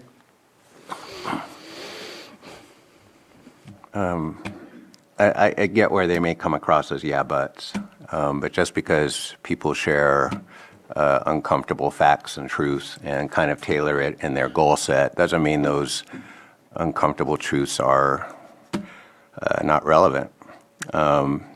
We've known for years this is coming down. We don't have to like this JPA that got formed recently. I certainly don't like how it got formed, and I was surprised to hear of the addition of the 2 new members. But they made their bed and they're going to lie in it, and that bed does not involve Scott Dam at this point. Rather, they appear comfortable to work with PG&E on their downstream diversion, and in their current proposal do not have any interest in saving Scott Dam. So really, it's going to come down to a Plan A that would involve a new notice of intent filed by a different regional entity to do something else with the dam. And I don't know why anybody would do that, because again, if one of the major goals of the dam is to improve water supply, but the downstream water supply people don't want it, I don't know that that's a big economic benefit, and I don't know how we would recoup any costs from that. And I also think it is, I don't have to like it, but I do think we have to start messaging appropriately. The preponderance of available evidence suggests that dam removal is, if it is not inevitable, it is certainly more probable than not. And absent the current ability to bring forward a new NOI party, to bring forward a funded project that would not only address issues like seismic safety and water supply and sediment removal, but also address some of the things that are subject of current litigation, including fish passage. The die may be cast, and even for PG&E's role, I mean, if they don't want to operate an unprofitable dam operation, and they take similar actions elsewhere. I mean, the history of hydropower in California is long and fraught, and I think the die is cast on that as well. So I think it's okay if PG&E decides to cut its losses in certain respects, but as this letter before us here says, if you're going to do that, guess what? You better not throw out the community with the dam water. And so there's lots to unpack here, but I just want to start messaging. I think we're going to probably sooner than later start having to focus on the idea of environmental mitigation and other things as really being the the proper focus, but we're not quite there yet. We do have to have some ongoing talks. There is plenty of information that I still don't know about and that people in the community don't know about because there is a lot of stuff going on, some of it going on behind closed doors. So for all it covers and all that it doesn't cover, I think it is important that this letter gets sent today, so I'll be supporting it. Okay. Supervisor Gray? Lastly, I hear you on the information that's said about, specific entities, especially with regard to Friends of the Eel. They stand to benefit, and so they're naturally going to bias towards whatever their concerns of the fish are. They're going to get a chance to study why the fish aren't surviving, even though we've talked about that. We've mentioned climate change. The Berryessa Snow Mountain is not providing enough snow cap, groundwater recharge. We all know that, but they're not talking about it because they know once the dam comes down, they can study why the fish aren't surviving, even though there'll be no water in their streams for them to survive. And, we've all brought forward concerns and ideals that benefit or will affect them. They never once did that with us. I don't feel like they have. They've basically just said, yeah, but we've said, no, we want you to have groundwater recharge. We want to ensure you have the opportunity to do specific things. We want you to understand that it's not just the dam that's the person, or the, not person, but the stepchild that's the problem. It's also logging. It's also illegal grows, and all sorts of other, effects, like sediment that's still built up, things like that, clearing the streams. And so none of that's brought up. It's just the dam. It's just the dam over and over again. And there is no concern or thought of Lake County. It's just them. And we've said we want to ensure you don't have this issue as well. So there's this just back to bias. And so I'll stop there. Thank you, everybody, for your comments. While, yes, there is momentum for Plan B, I don't believe this body plans on giving up on Plan A, so we will continue. That way we're well positioned for no matter what happens, because there's no way I want this county to be in a position where the dam does come down and we don't have a plan of what to do if it came down. We have to be ready for both. That's the smart thing to do, but we will not be giving up on Plan A in the foreseeable future that I can say. At least that's been the will of the board so far. We'll see where it goes as we keep going. But I do have a letter here. We've gotten a lot of comments. We did get some amendments that were read by Mr. Sullivan, looking to see if there's a motion on the table.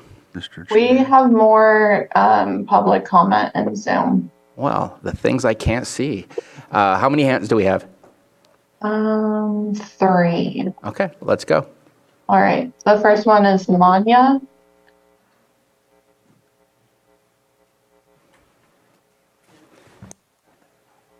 I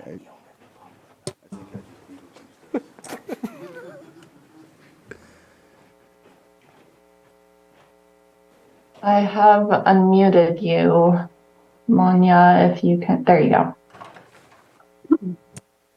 I just wanted to speak to the diversion into Potter Valley and how important that is also.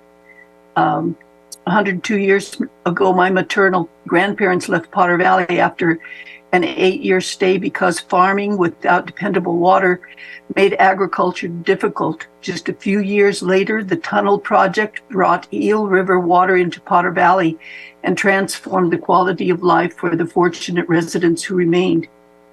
In 1985, my family moved to the Eel River Valley near Potter Valley, and I taught elementary school for 25 years in Potter Valley. Now I'm retired and live with my husband across the road from the Cape Horn Dam. The Eel River has been and is definitely an important part of our lives. The river is a year-round source of natural beauty for us. We thrive on the study of bird, animal, and and plant life it hosts. We kayak its waters and swim in its pools. The consistent flow of the stream, intelligently managed at Scott Dam, has worked extremely well to provide a rich environment for innumerable species around Lake Pillsbury and along the river. It brings great joy to the human soul.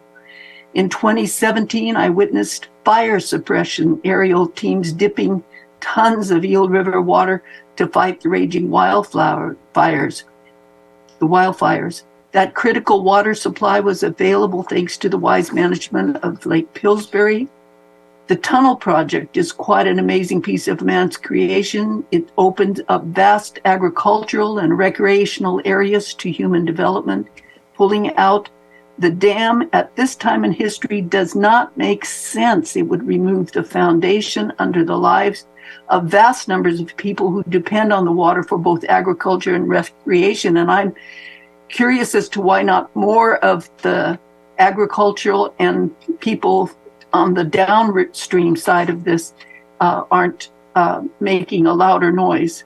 I'm deeply concerned about the removal of Scott Dam, and my research about the Eel River tells me that the river dried up considerably during historic times long ago when there were drought conditions, and I don't know why the Friends of the Earth can't read their history. What's to stop it from happening again if the dam is removed? How does that benefit the populations as you have expressed? And more importantly, how does that benefit the lives of the hundreds of thousands of residents in the not only Lake, but Mendocino, Sonoma, and Marin counties? We need to do whatever we can, whatever it takes to improve the system that has been created, to improve it, not to take it down. And it has worked your for 3 minutes, 98 years. And your 3 minutes It's not are to up. be torn down, and we certainly support all that you're doing. Thank you. Thank you very much for your comment. Next, Johanna, please. Next is Ray.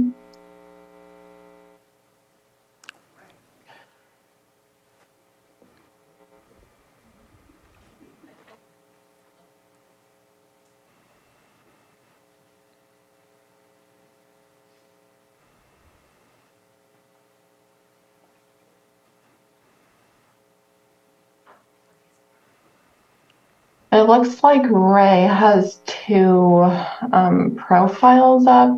Okay, there. Ray, can you unmute?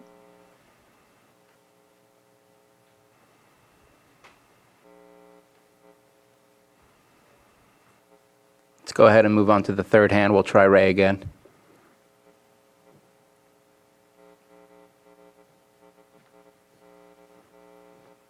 Okay, next we have Aaron. Hey, good morning. Good morning. My name is Aaron Sykes. I'm a property owner in Lake County. And I guess my comment is more of a question. Earlier, it was mentioned that the county had been talking with DWR. With DWR giving out about $2 million in grants for water storage last year, I was wondering if the county had approached them for a grant regarding Scott Dam. So we are actually having conversations about grant funding now. The offer on the table is not for water storage or rehabilitation of the dam. It is for other purposes still within the context of our plans for Lake Pillsbury. But we are at the table talking to them about how to finance some of the studies that we need to do in order to ensure that we are providing the right information to the public and Sonoma County on the dangers of this possibility. Great, thank you. You wanted to add to that? Oh, no. I heard. Let's see if Ray is available.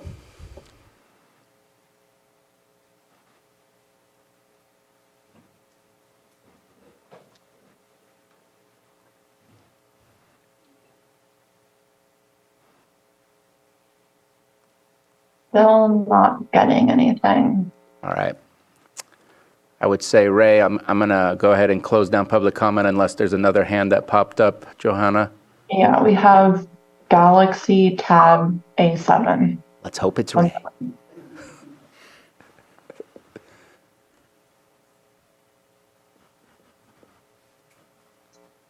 Hello, can you hear me? Yes, we can hear you. Hi, my name is Carrie Shattuck, and I'm running for Mendocino County First District Supervisor.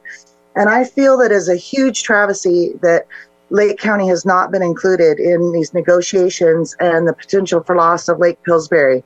I've spent many years out there myself, enjoying it. And, we talk about how we need to have more water storage in California and moving forward with, the climate. And I just think I just shake my head at it, that this is the point that we're at and that you guys have not been included in this. And I feel that we need to keep Lake Pillsbury as much as we possibly can. Thank you.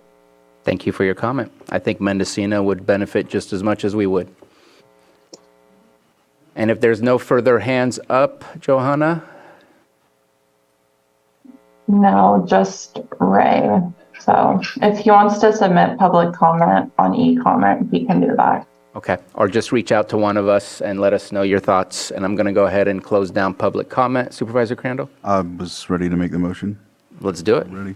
So I motion to approve submittal of public comments in response to PG&E's initial draft surrender application and conceptual decommissioning plan as amended with corrections. Going to second.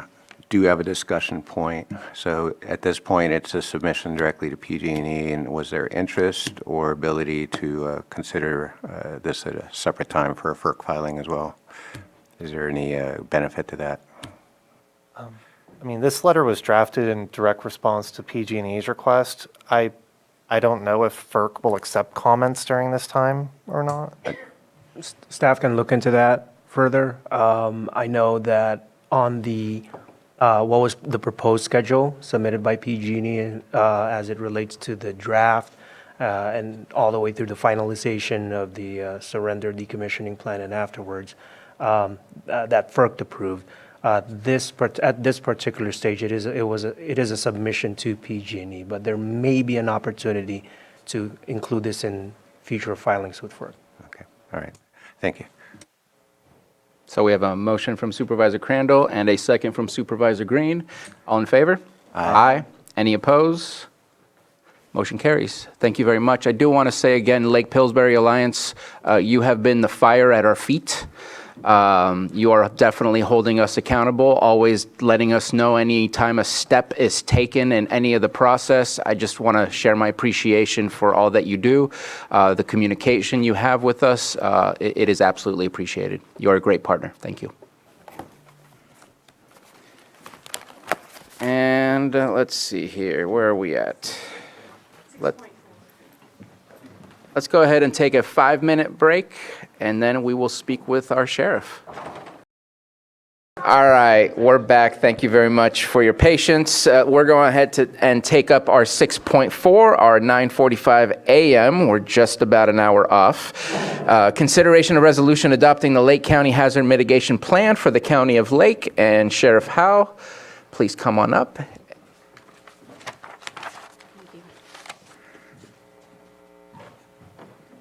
Any seat, except for the middle one. That one's taken. Then you have the controls. Good morning, Board. I'm Lake County Sheriff Rob Howe. If I can interrupt you to make sure you have the microphone near you, or else Sam's going to look at me saying something's not right. Is that better? That's probably better. All right. Is it on? Yes. Okay. I'm Lake County Sheriff Rob Howe. Good morning. Thank you for your time on this Friday special meeting. We're here before you for the Hazard Mitigation Plan presentation. And we do have a presentation, Johanna, I think that needs to be popped up. It should be on the attachments. Yeah, hold on. Thank you. Meanwhile, I'd like to introduce and thank our OES manager, Leah Sautelay, for the work that her and her team have done on this plan. And with that, I'll be turning it over to her for the presentation of this plan. You got the easy part. Not fair. Good morning, Board. Leah Sautelay, Lake County Sheriff's OES Manager. While we wait for this, I could talk about this for the next 3 hours if you wanted to, and I'm sure you don't want me to. So with this presentation, I can keep it pretty short. I'm just going to go over briefly what hazard mitigation is, what the plan update entails, and then what's different in this plan to the 2018 plan. While we're waiting, Madam CAO, our 10 a.m. 8.1. Should I have paused for the 10 a.m.? And did I mess up? We'll move forward. Okay, we are moving forward. Let's reconnect on that after this item.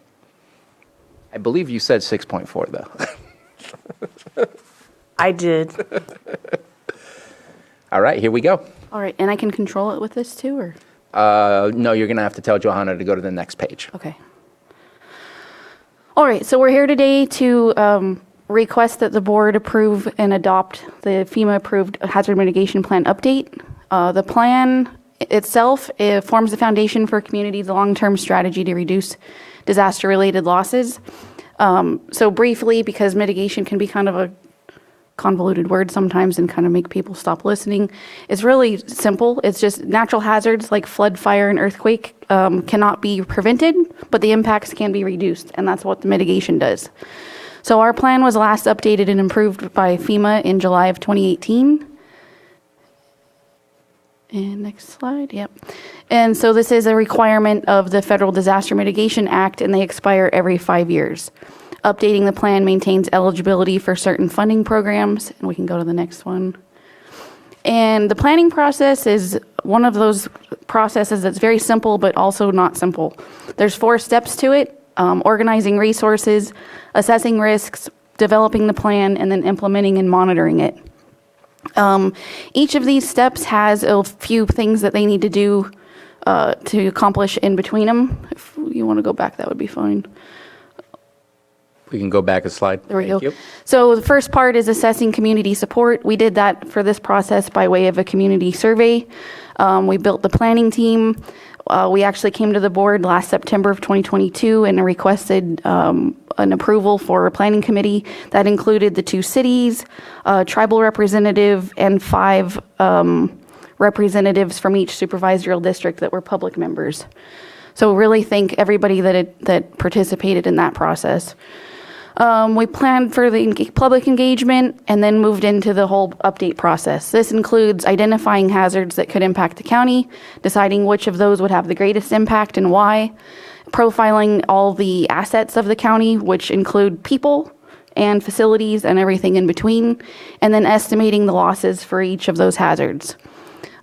We document everything along the way so that it can be developed and written, make goals and objectives, and then look at the previous mitigation action strategy and come up with what should stay, and then also in working with each department, plan a new action list that are actions that the county or other partners could take to mitigate the hazards. Finally, that brings us to adoption, implementation, and evaluation, and that's detailed in the plan, but that's also why we're here today. So we can go to the next one. So this has been, like I said, September 22. We did a press release, we set up a web page, and then we planned our social media outreach. Between October and May of 2023, we completed the survey. We met multiple times with county departments, formed a working group that was mostly county departments and some of our other stakeholders. National Weather Service comes to mind. Formed the planning committee, held planning committee meetings, and then also held public information sessions. We really wanted to make sure that the public was invited and incorporated into this whole process, and we took 4 meetings or sessions around the lake and then held one virtually so that we could really encourage anybody's participation. We also are really happy to work with the libraries and set up basically stations, so anyone that doesn't do the tech thing could walk in and participate in this whole process. And as each month went by and material was developed, we took it to the libraries and added it to this to the binder. So we can go to the next slide. This shows our social media, and then also you can see the library stations, so there's a binder there. I guess it's fuzzy from here, but this, just a quick overview of everything that we put out multiple ways, and definitely on our social media. We can go to the next. So that brings us to this plan update. The key changes for 2023 to 2018 is we went from over 900 pages to 172. And that really was our focus for the planning committee. And my hope for the whole project too was just to really make this a document that we can use and that can function. And Not intimidate. yeah. And before, if you would open it up, if you want to know something about wildfire, you actually had two different sections, hundreds of pages apart to refer to. So we just really wanted to make sure that anybody could open it and really follow the story and get the information. So for that, the hazard profiles are complete. We added tree mortality as a standalone hazard. It had been previously mentioned as a secondary hazard, and we integrated climate change throughout the whole plan. I did just want to say real quick, I'm almost done, so like I said, I won't take up too much of your time. But each of the hazard profiles includes an overview of what the hazard is, the location and extent that it would impact the county, when it's happened previously, the probability that it'll happen again, impacts from climate change, secondary hazards, and then the exposure and vulnerability within the county. So next slide. May 26th, 2023, we submitted this plan to Cal OES for review, their revisions and approval. That process took a minute for various reasons, and September 22nd of this year, they were complete with their process and sent it to FEMA. So FEMA notified us on November 17th that they've approved our plan pending formal adoption by the board, and that brings us to why we're here today. Awesome. This is just page 2 of the plan. It's thanking our planning committee and detailing the working group. Really thankful for everybody there. And then the last page should just be some resources. Let's see. Yeah. This whole process can be reviewed at lakesheriff.com/about/OES/HMP. So that's it from me. Thank you. Thank you very much. Are there any questions, comments? Supervisor Green. Yeah, thank you. As a recovering editor, I appreciate the effort to bring this down to a more readable size, and it must have been very difficult. So I appreciate that. But given our last discussion, turning to page 109 and 110, which discusses the risks posed by dams within Lake County. A question about the table at the top toward the right of the legend. There's a mention of an EAP. I don't know if that's an emergency action plan. But I also want to highlight on 110 that Scott Dam is currently categorized as a high-risk dam along with 8 other high-risk dams within Lake County that are not proposed for removal. But I also heard in the last item that classification may have changed based on the recent permanent lowering of the gates. So I assume this was imported from past iterations. Was there any additional investigation conducted for this year's plan about the actual state of, is this accurate as it pertains to Scott Dam to the best of your knowledge? You actually bring up a great point that I failed to mention. So this process is typically done with the assistance of a consultant, and that brings a lot of professional skills to the whole process. We were unable to do that this time because we did not have time to apply for the grant, obtain the grant funding, and then move forward. So what we decided to do was put the whole process together in-house between September, because the plan was expiring in July. So that does mean that some information is pulled forward from the 2018 plan, and we relied heavily on other departments that provide that expertise. Without looking at that specifically, for dams, there was not an extensive update of that information that would say maybe reflect anything in the last few months. Other than that, it is current. And the only reason I raise that is we're going to adopt this today, and there's plenty of data points out there about the condition of this dam, and I'm not necessarily eager for our own references to necessarily conclude that the Scott Dam is remaining at high risk given recent changes. I don't know any way that we could address that on the fly, so I'm not proposing we change it. But is there any qualification, like in the executive summary of this, that would note the limitations of your data collection and the absence of a consultant?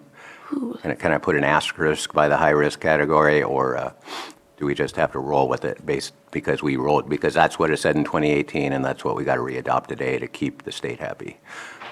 It's a little bit more current than just what was said in 2018, and I cannot tell you which page and paragraph to reference for data limitations, but it is discussed throughout the plan at the same time that this is the date that this was drawn from, or this is the information that was available, this is how it was obtained. Kind of progresses through the plan depending on the topic. So And what is the EAP referenced on that table? an emergency action plan. So each of the dams should have their own.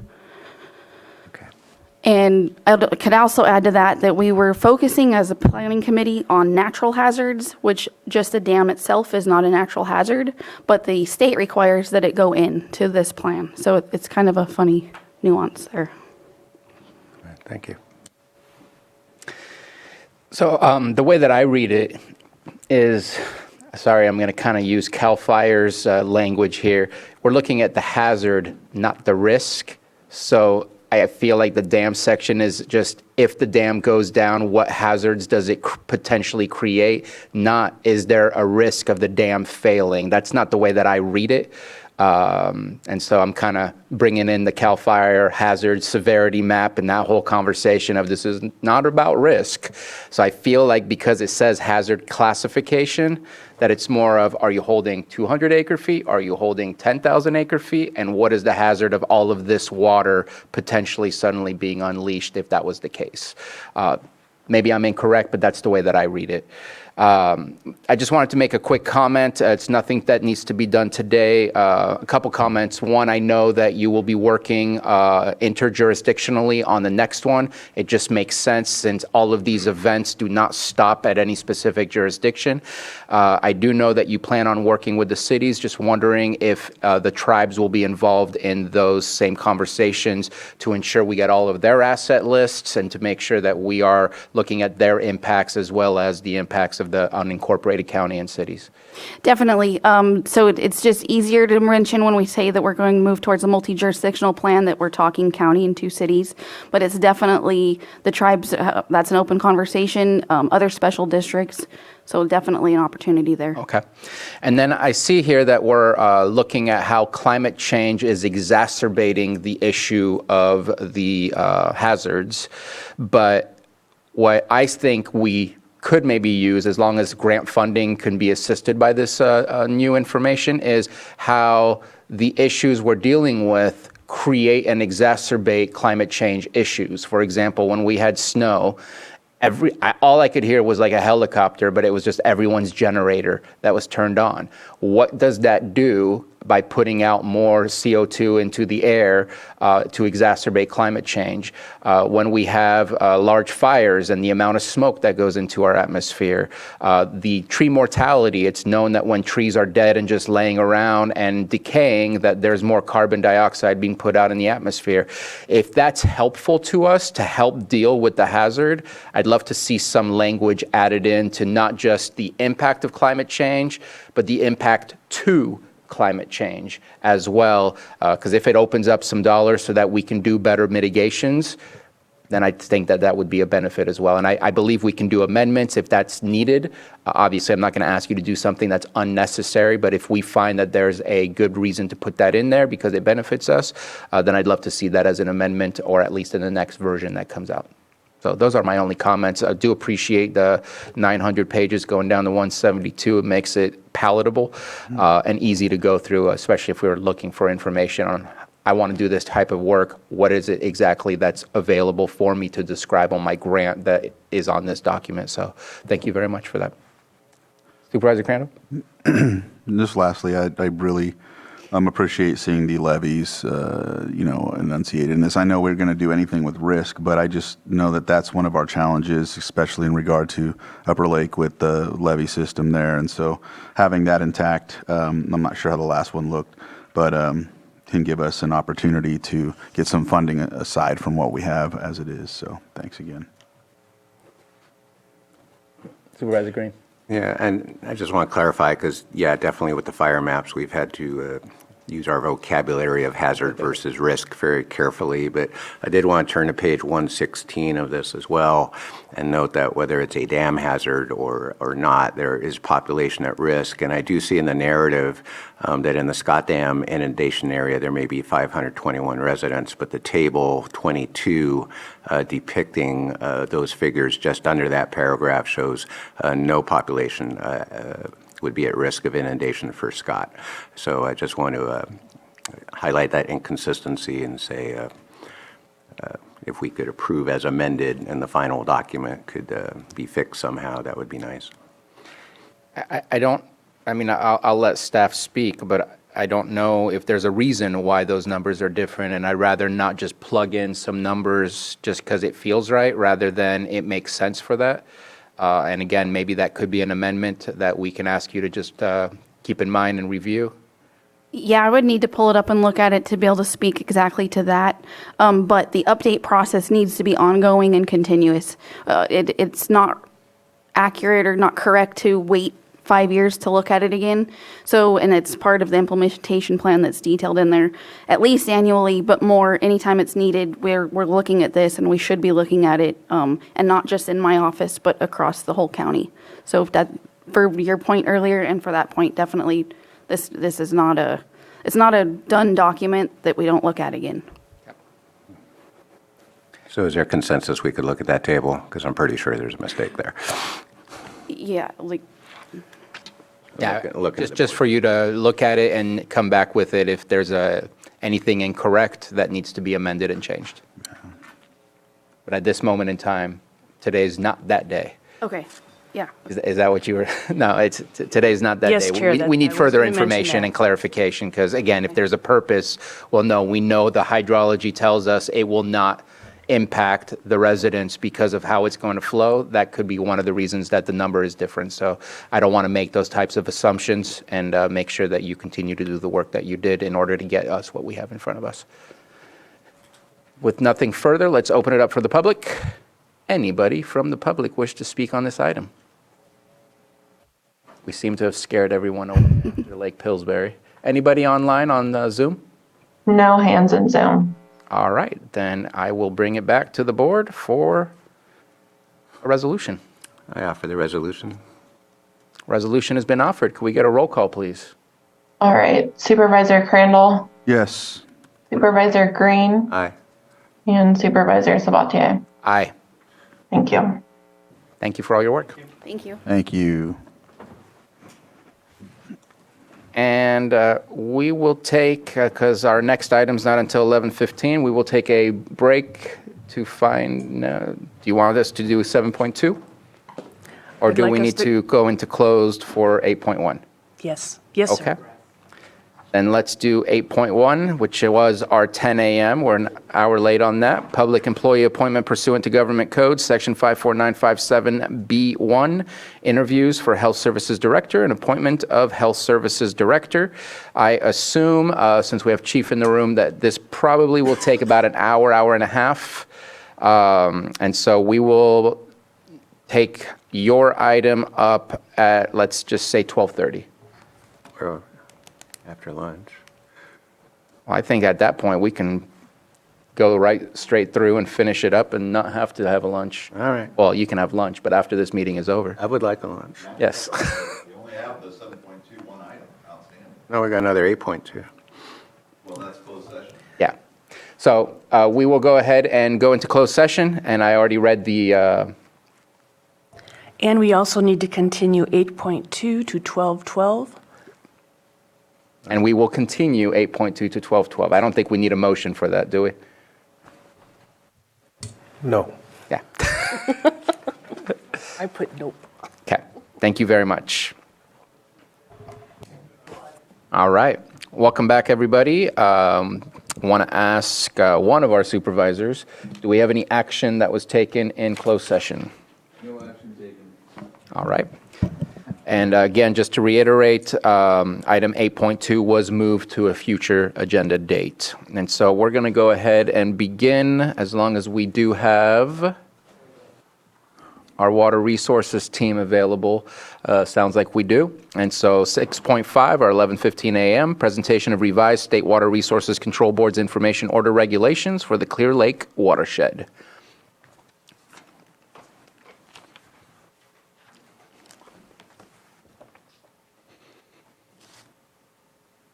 Yes, this is Marina. I am unable to start my video, it says, because the host has stopped it. Well, host, I think we can fix that.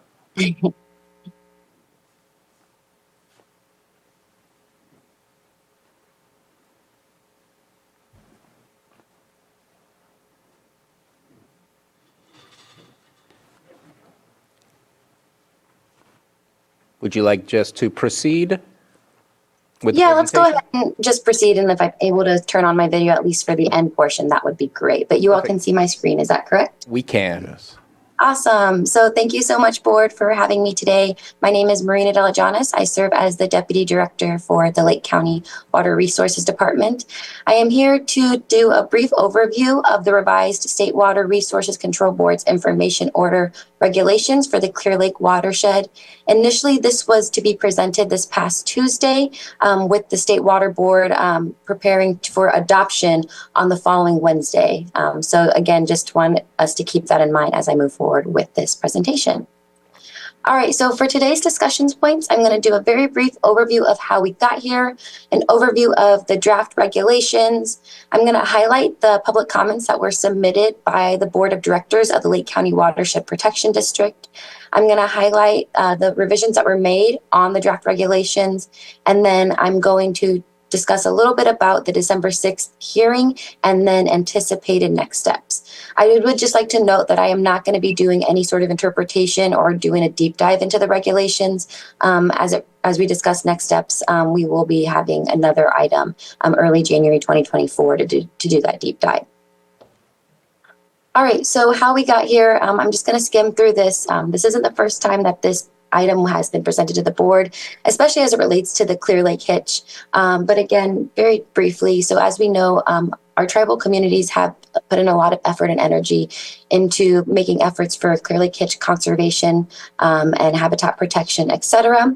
And then just highlighting some items that went before legislative earlier in the year. So as we are very well familiar with, in March of 2023, the governor issued Executive Order N-5-23. And basically what this executive order did is it directed the State Water Resources Control Board and the Department of Fish and Wildlife to evaluate minimum in-stream flows and other actions needed to protect the hitch, also work with water users, local tribes, and other voluntary actions, and consider an emergency regulations to establish minimum in-stream flows to mitigate the effects on drought.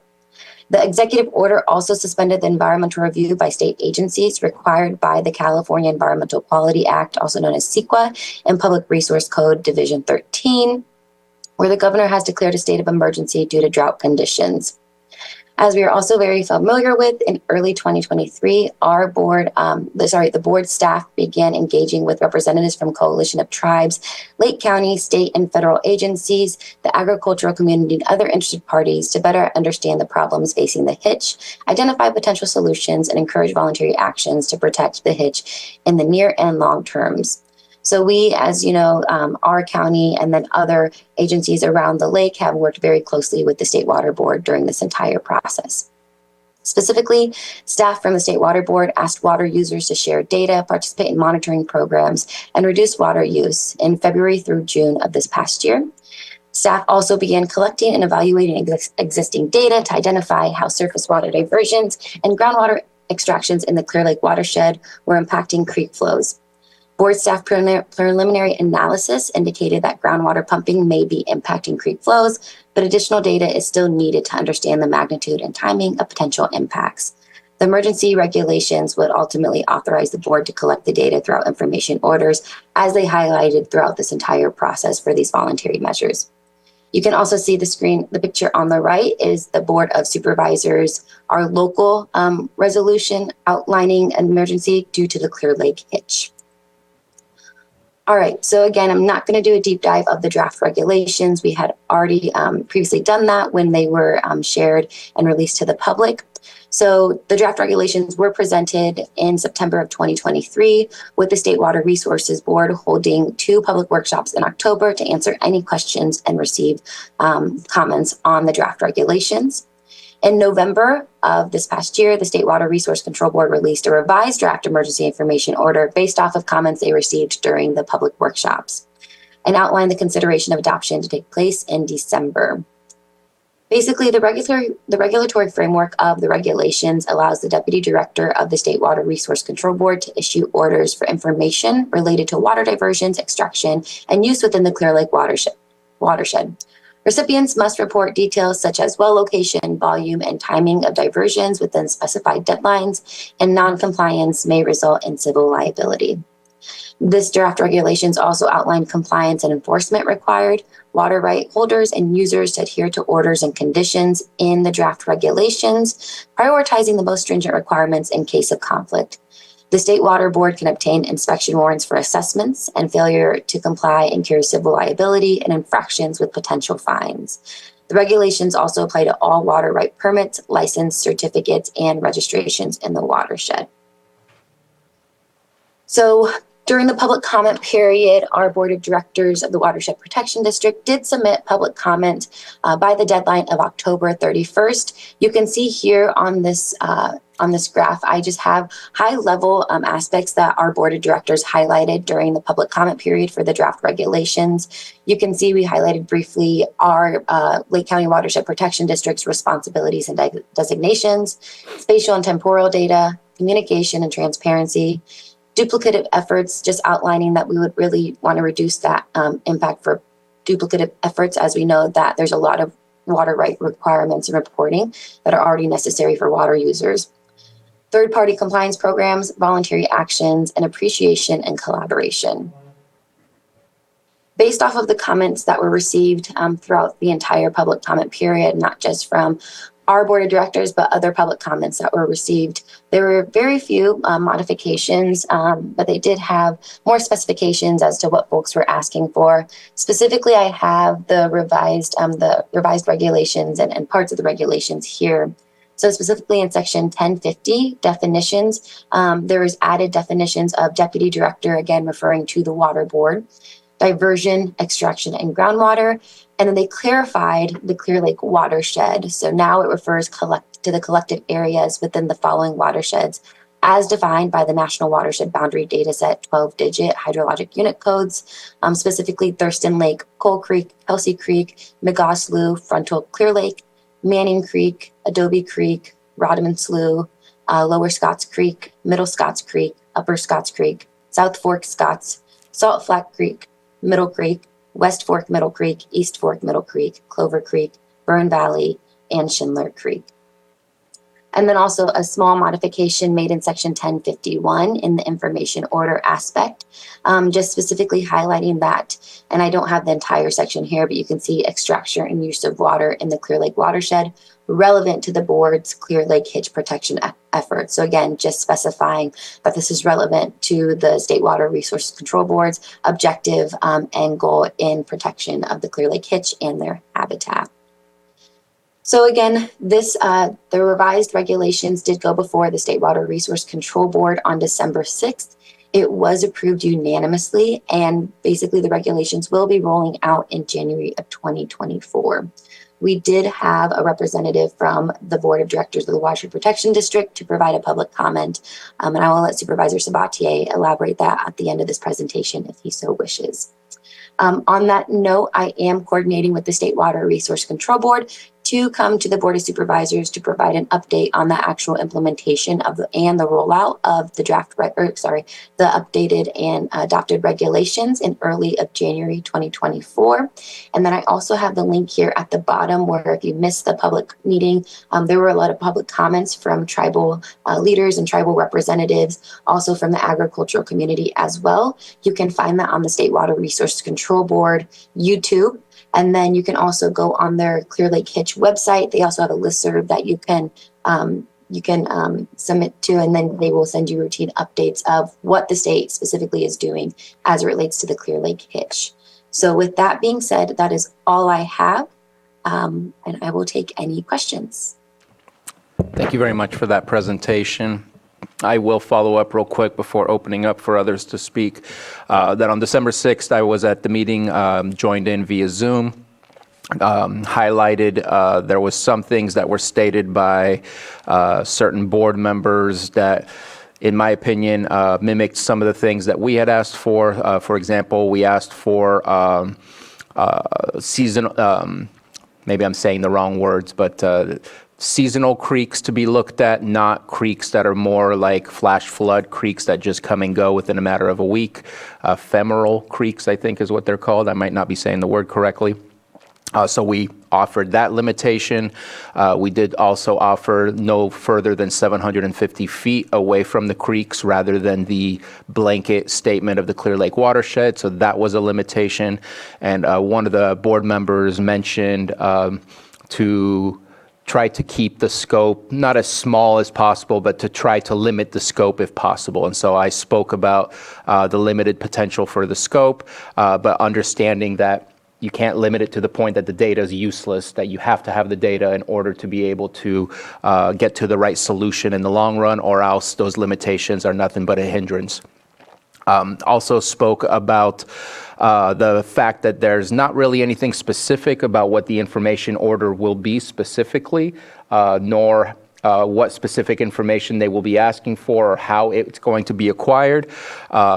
One of the board members said that that gave him pause. I imitated that comment and said it gives me pause as well, and then asked for being as transparent as possible with the Board of Supervisors with what those information orders will be, so that we can help with putting out that information to the public, working with the public so that they can understand what is being asked, so that it's not a letter that's solely received by those extracting water through the wells or those that are diverting water, but it can be received by us, and then we can help with the outreach to make sure that it's well understood what's being done. Spoke about the importance to our community to deal with the hitch and try to increase their population, and also the fact that if we find good solutions for the hitch, that has potential other solutions with some of the ailments of our lake that we're trying to deal with. For example, if our creeks have more continuity of running water to help with the hitch spawning season, that potentially that will help us ensure that there's enough water in our lake during a longer period of time, which helps with our drinking water and our public utility systems and so on and so forth, as well as the recreation aspect of our lake. I think that is a vague highlight of what I stated. If you guys have any questions, please do ask, but I want to open it up for other comments from board members.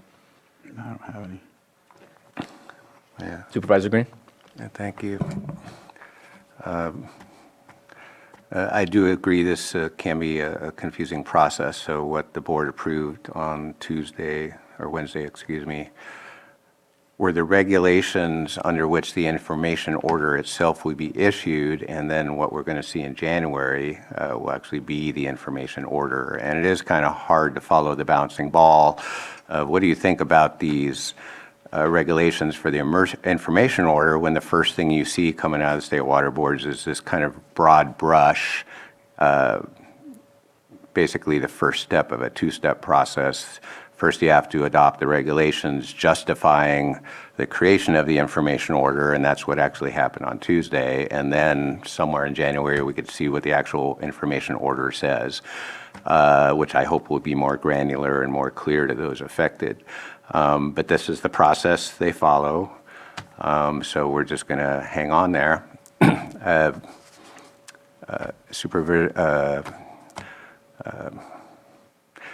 You and I did speak briefly yesterday about your appearance before the board, and while I appreciate that your comments were offered in a helpful context and reflect for the most part what was written in our position letter, I'm just trying to think if I had shown up at a meeting and offered my own comments, how well that might have been received by this board. So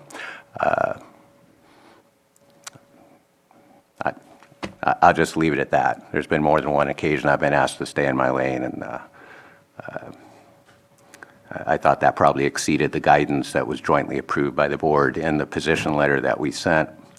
I would note as a positive that the state water boards didn't take a lot of our suggestions, but they did take some of them. They did do a modest reduction in the geographic scope, so the farthest eastern part of the county is no longer covered by this. They did present a map on that Tuesday. I don't see the map here today, but that's something. And they did add a paragraph or two to just really clarify that it has to be reasonable, that it has to be related to the Clear Lake hitch recovery. We're not just fishing for water information generally, and that the deputy director will consider the need for the information and the burden of producing it. So I don't think they're going to go too cray-cray just based on those statements. But again, we have not actually seen the information order yet. That's what we're expecting to see in January. So I think it was a good job with our original comment letter. Again, thank you for making the comments you did, notwithstanding my concerns about the process. Thank you. Thank you. Any other comments before we open up for the public? Want to open it up for the public, for anyone to speak? Please. Hello, board. My name is Angela DePalma Dow. I'm Invasive Species Program Coordinator in Water Resources. I work with Marina. Thank you, Marina. Great presentation. I just wanted to make it the public aware and the board aware there are opportunities for property owners to kind of help address some of the burden that might come down with this information order, not just for the information gathering portion, but if there are any practices that need to be implemented on properties that might improve, say, erosion, runoff, and passage for hitch. So this is a project right now we have with partners from USDA, the NRCS, and the Farm Bureau in Lake County. And this is part of a national water quality initiative program. We wrote the plan for it last year with a grant, and now we're in the implementation stage. So what this is it's specifically for private properties on ag and forest area. And private properties can, we have a survey, so we're right in the information gathering of who would be interested, who might benefit from this, or if people just don't know what it is and want more information, we encourage them to fill out the survey. It's like only a minute. And then a site visit can be scheduled with NRCS soil conservationists, Farm Bureau staff, some water resources staff. And what it does is helps align with practices or tools that can be partially funded that can help measure water, direct water flow, also practices that could prevent erosion, maybe fencing to keep livestock in, lots of things. I looked at the list today. It's like you can scroll and scroll and scroll and scroll. Some things that can be included in this that there could be funding for and help for property owners in ag and forest that would help comply with the potential the water use information order. And I know this is kind of ahead because we're going to get the specific direction from the board in January about what they're going to be specifically asking for. But I just want this to be on the radar. So if any properties right now or any constituents come to you and they're concerned about, how do I afford this cost? Or how am I going to, look at my sprinklers and see how much water is being used? There is an opportunity locally that can be beneficial. And we're trying to get information now of who those people might be. So we can start scheduling visits. NRCS can start going out and getting that information and lining it up for funding that can be as soon as July 1st. Some things that could be on this list would be groundwater testing. So any kind of meters, anything, they can get those partially funded. There's also what's called a structure for water control, which is pretty broad. But anything that conveys water, controls the direction, rate of flow, maintains desired water surface elevation, or measures water. All of that can be included in these tools that can be partially paid for by NRCS federal dollars, of which we now have access to. There's no ceiling on the funds that we can ask, and there's no timeline. So as long as the USDA NRCS service is around and there's funding, we are now applicable for those funds basically forever. There's other things that could particularly help for hitch project. So if somebody has a road near a stream and, the state comes out, CDFW, Fish and Wildlife is saying, oh, maybe that road has some runoff that's going in the stream that's impacting the hitch right there. There's potential for that roadway to get address to prevent some of that erosion. So some controls on the side of it, a little buffer, some vegetation. And those can be at least partially paid for by the NRCS with a site visit with their engineers. So I just wanted to make that opportunity well known, and hopefully within the next few months it'll be very well known. Everybody will know about it because we want to make sure that we're getting that information out there so there's resources that people understand they have access to. And if you guys have any questions about that, let me know. I have a bunch of flyers. Right now, we really just want people to fill out the survey so then we could schedule site visits and go out and actually help people with specific needs.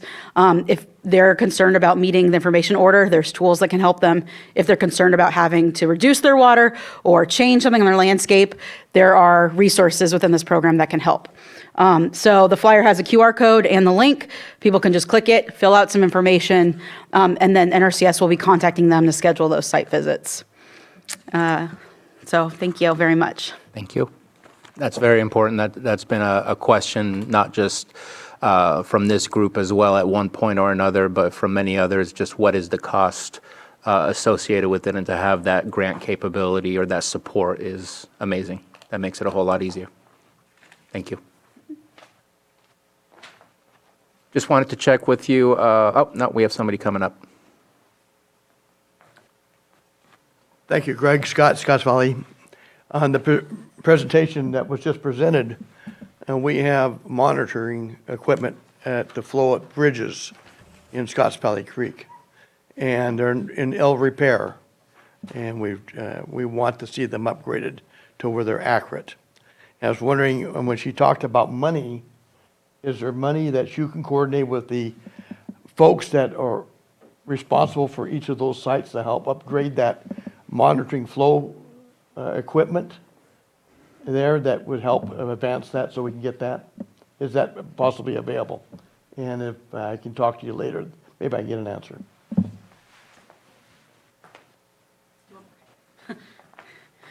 If you're talking about private monitoring infrastructure, that's what this program is for. This program is specifically for private properties of ag and forest. And by definition, agriculture is cropland, grassland, rangeland, pasture land, non-industrial private forest land. Forest lands could just be 10% covered by trees that will be at least 13 feet tall at maturity. So it's a very small amount that could be forest land where this program can apply, but it's for private properties. I don't know if the gauges you're referring to are the USGS or DWR. They maintain them and they're accurate and they're getting readings. And if they're not, you can't access them, then come call us or see us stairs third floor, we can address that. They're reading, but they're broken.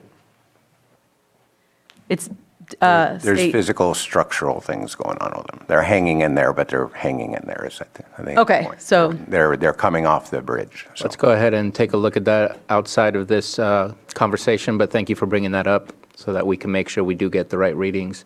Deputy Director, just wanted to check in with you if there was anything else that you wanted to add that I may have missed from that meeting or anything other than that.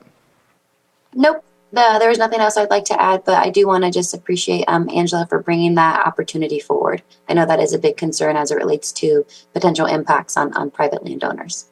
Agreed. Thank you very much. Any other public comment before we come back to the board? Johanna, do we have anybody online? No hands in Zoom. All right, and this was just a presentation, no action to take. Thank you very much for the presentation, and thank you for your continued contribution. Thank you Just so one much. I last appreciate comment on it. For those that are interested, they do post it on the State Water Board's Clear Lake Hitch site. There's a link to the video. So while the focus and the action taken was on the information order, there was some fascinating information on the latest population modeling and stuff like that. So I'm excited to hear that they'll be coming to us early next year to present on that. But there was some breaking news on that I think some people would find very interesting, as I did. I would call it more theoretical news. And also just to add to that, the video does have my comments on there in case that you're concerned about my comments, or ask CAO Parker. I gave her a copy of my comments so that it would be available. And with that, let's move on to item 7.2, I believe. Consideration of appointments to Lakeport Fire Protection District Board of Directors. Supervisor Green. Yeah, thank you. This has been an interesting process and educational. I want to highlight for all involved, and it should be obvious, but sometimes it hasn't been entirely obvious, that while the county does make appointments to the Fire Protection Board, the fire district is its own governmental entity, and it is an appointed body, not an elected body. That's why the city and the county both have a role in making appointments, as the fire district incorporates both unincorporated territory of the county and the full entirety of the city of Lakeport. In the staff report, it's a little bit longer than the usual animal for appointments, just because it is a kind of a creature of the city and the county. I don't need to go a lot into the details unless there's any questions, but I do want to highlight Resolution 2018-56, and I want to thank our former county council, Anita Grant, for doing such an excellent job when this came before the board in 2018. It has been very helpful in clarifying the procedures used by both the city and the county to make these appointments. And two of the things in that thing, as addressed in this, although the Fire District Board could have made a recommendation as a group to this body prior to making the appointments, they reviewed that opportunity on November 14th and chose at that time not to make a recommendation to this body. And also on the residency thing, although the city does appoint seats and the county does appoint seats, the residency requirement is for the fire district as a whole. It is not specific to the city or county. And so the applications that you see reflect that. I did ask Chief Wrights, and I do think there are some procedural things that the city and the county and the fire district could work on to better inform everyone next time before we do the next round of appointments. I do think it's appropriate to push that off from today. I don't think it's necessary to proceed on that to get today's appointments done, but I do think we should meet and confer sometime next year to just clarify some of the stuff going on here.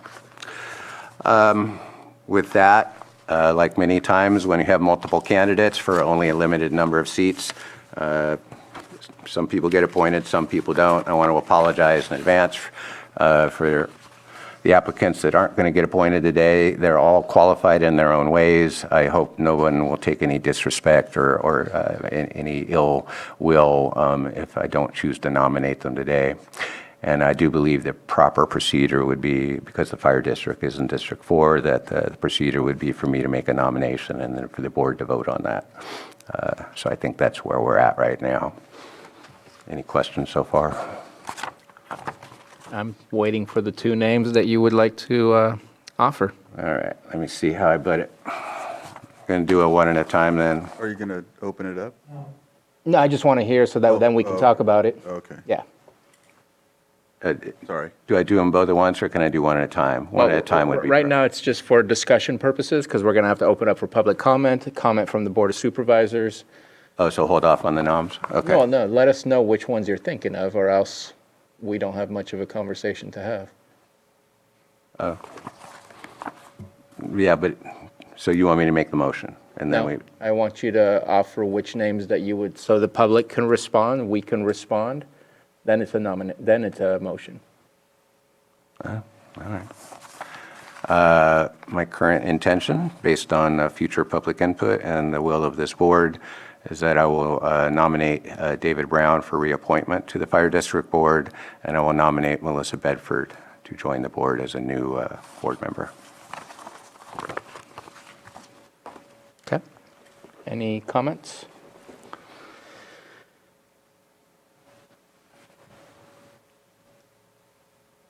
Okay. Let's go ahead and open it up for the public. Come on up. Hello, my name is David Brown. I'm a resident of Lake County, up in the Robin Hill area.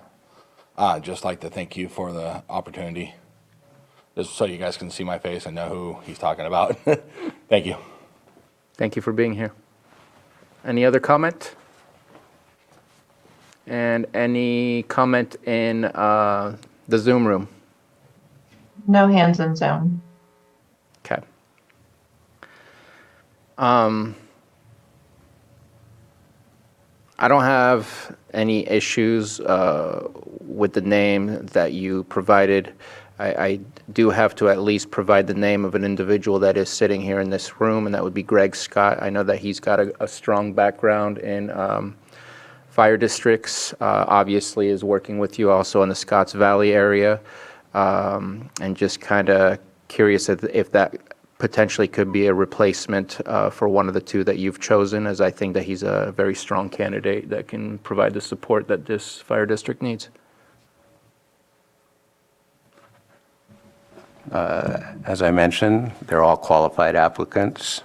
Certainly Mr. Scott's CV is impressive and has a long fire career, but I'm also cognizant of not just the need to have people with good background in fire departments generally, but the specific needs of this department at this specific time.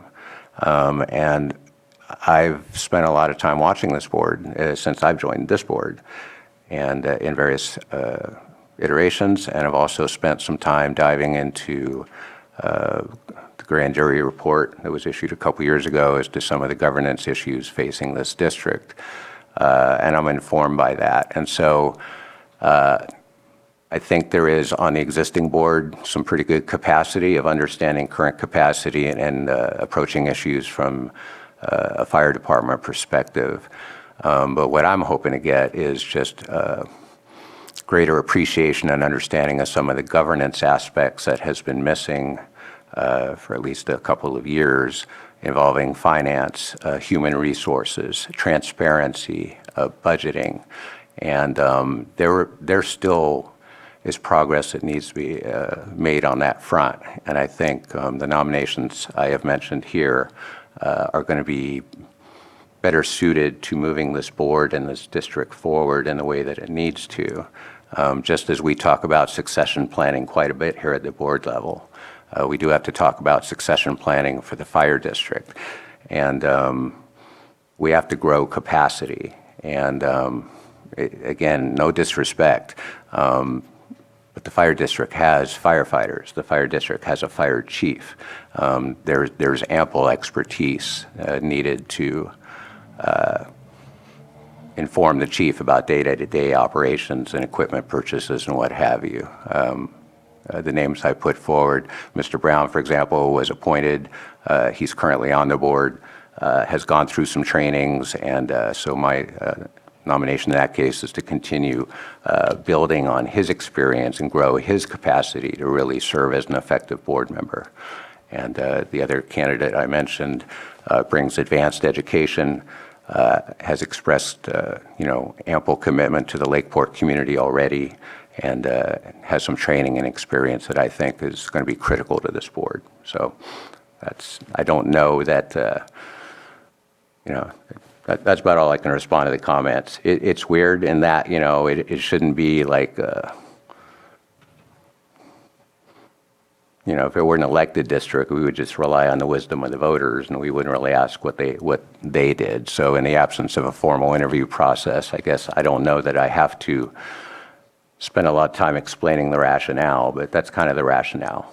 I think the people I mentioned earlier are the best fit for this board at this time. And again, that's no disrespect to the other applicants. Okay. I wish it was a elected position that would clean things up a whole lot more than the process it's gone through. And I believe that Mr. Brown has only done a partial term. I think you came in partway through. Yes, I only was on a 4-year term. I was only there for 1 term. Right. And so I think that allowing you to continue and fulfill it at full term at the very least, I think is the right way to go for that. And I'm very sorry, Mr. Scott, but we closed public comment at this moment in time. I apologize. And definitely not looking to provide a replacement for the staff that work there, but I just think it's always good to have that experience. Obviously, board experience exists already in this candidate, but I made my statements. You've made yours. And I think all it comes down to, unless you have a comment. I do, and Supervisor Green, you've made your choice. It's in your district, and I know that you know your district best. You've also, entrusted in me in my district with my appointments, and so I'm going to support your candidates. Then at this point, I'm looking for a motion. Just out of, I know we're going to do what we're going to do, but just out of respect, if Mr. Scott wished to offer any comments, he's here. I Why will not? reopen public comment for whoever wishes to speak. Thank you for that opportunity and understanding. First of all, I expect the supervisor, the hard work he went through in interviewing. You can speak in the mic, please. Yeah, Greg Scott, Scotts Valley. I respect our supervisor for going through the work of interviewing all the candidates, and I certainly respect his views on how we do. My concern, and why I've offered before to join on the board, is as a citizen, we have some problems in medical aid response and fire protection in this district. There's also some, on my view, some need for fire station replacement and upgrade in better positions, and I know our current chief is very focused on that, and we need that type of support for better response. We need to really bring the medical aid coordination together, because we have one ambulance tied up, the next one comes from Kelseyville. If we have mutual aid and automatic response, we need to look at ways of continuing the way of mutual aid that's more convenient and working with that, with the CAL FIRE dispatch. If you ask the citizen out there, we don't know what's really going on. It's too bad that in the past board, they let the money run out where we had to go to election after we laid off firefighters to have to bring them back in and go through an election in order to bring up some type of staffing. The other strong vision I see that the board, we need to have a board policy, a board of directors policy in that department, fine lining the responsibilities to the board members, and also respect to let the chief run his operations and run the fire department. And the board should be supportive of how we can improve the protection of life and property, which is the responsibility of government. And so I really think that, one, the board needs to really look at a strong policy that congenializes the idea of managing that fire department, allowing the chief to do the job, and also supporting it with ideas and following through. So medical aid response, medical is really, we have a retirement community.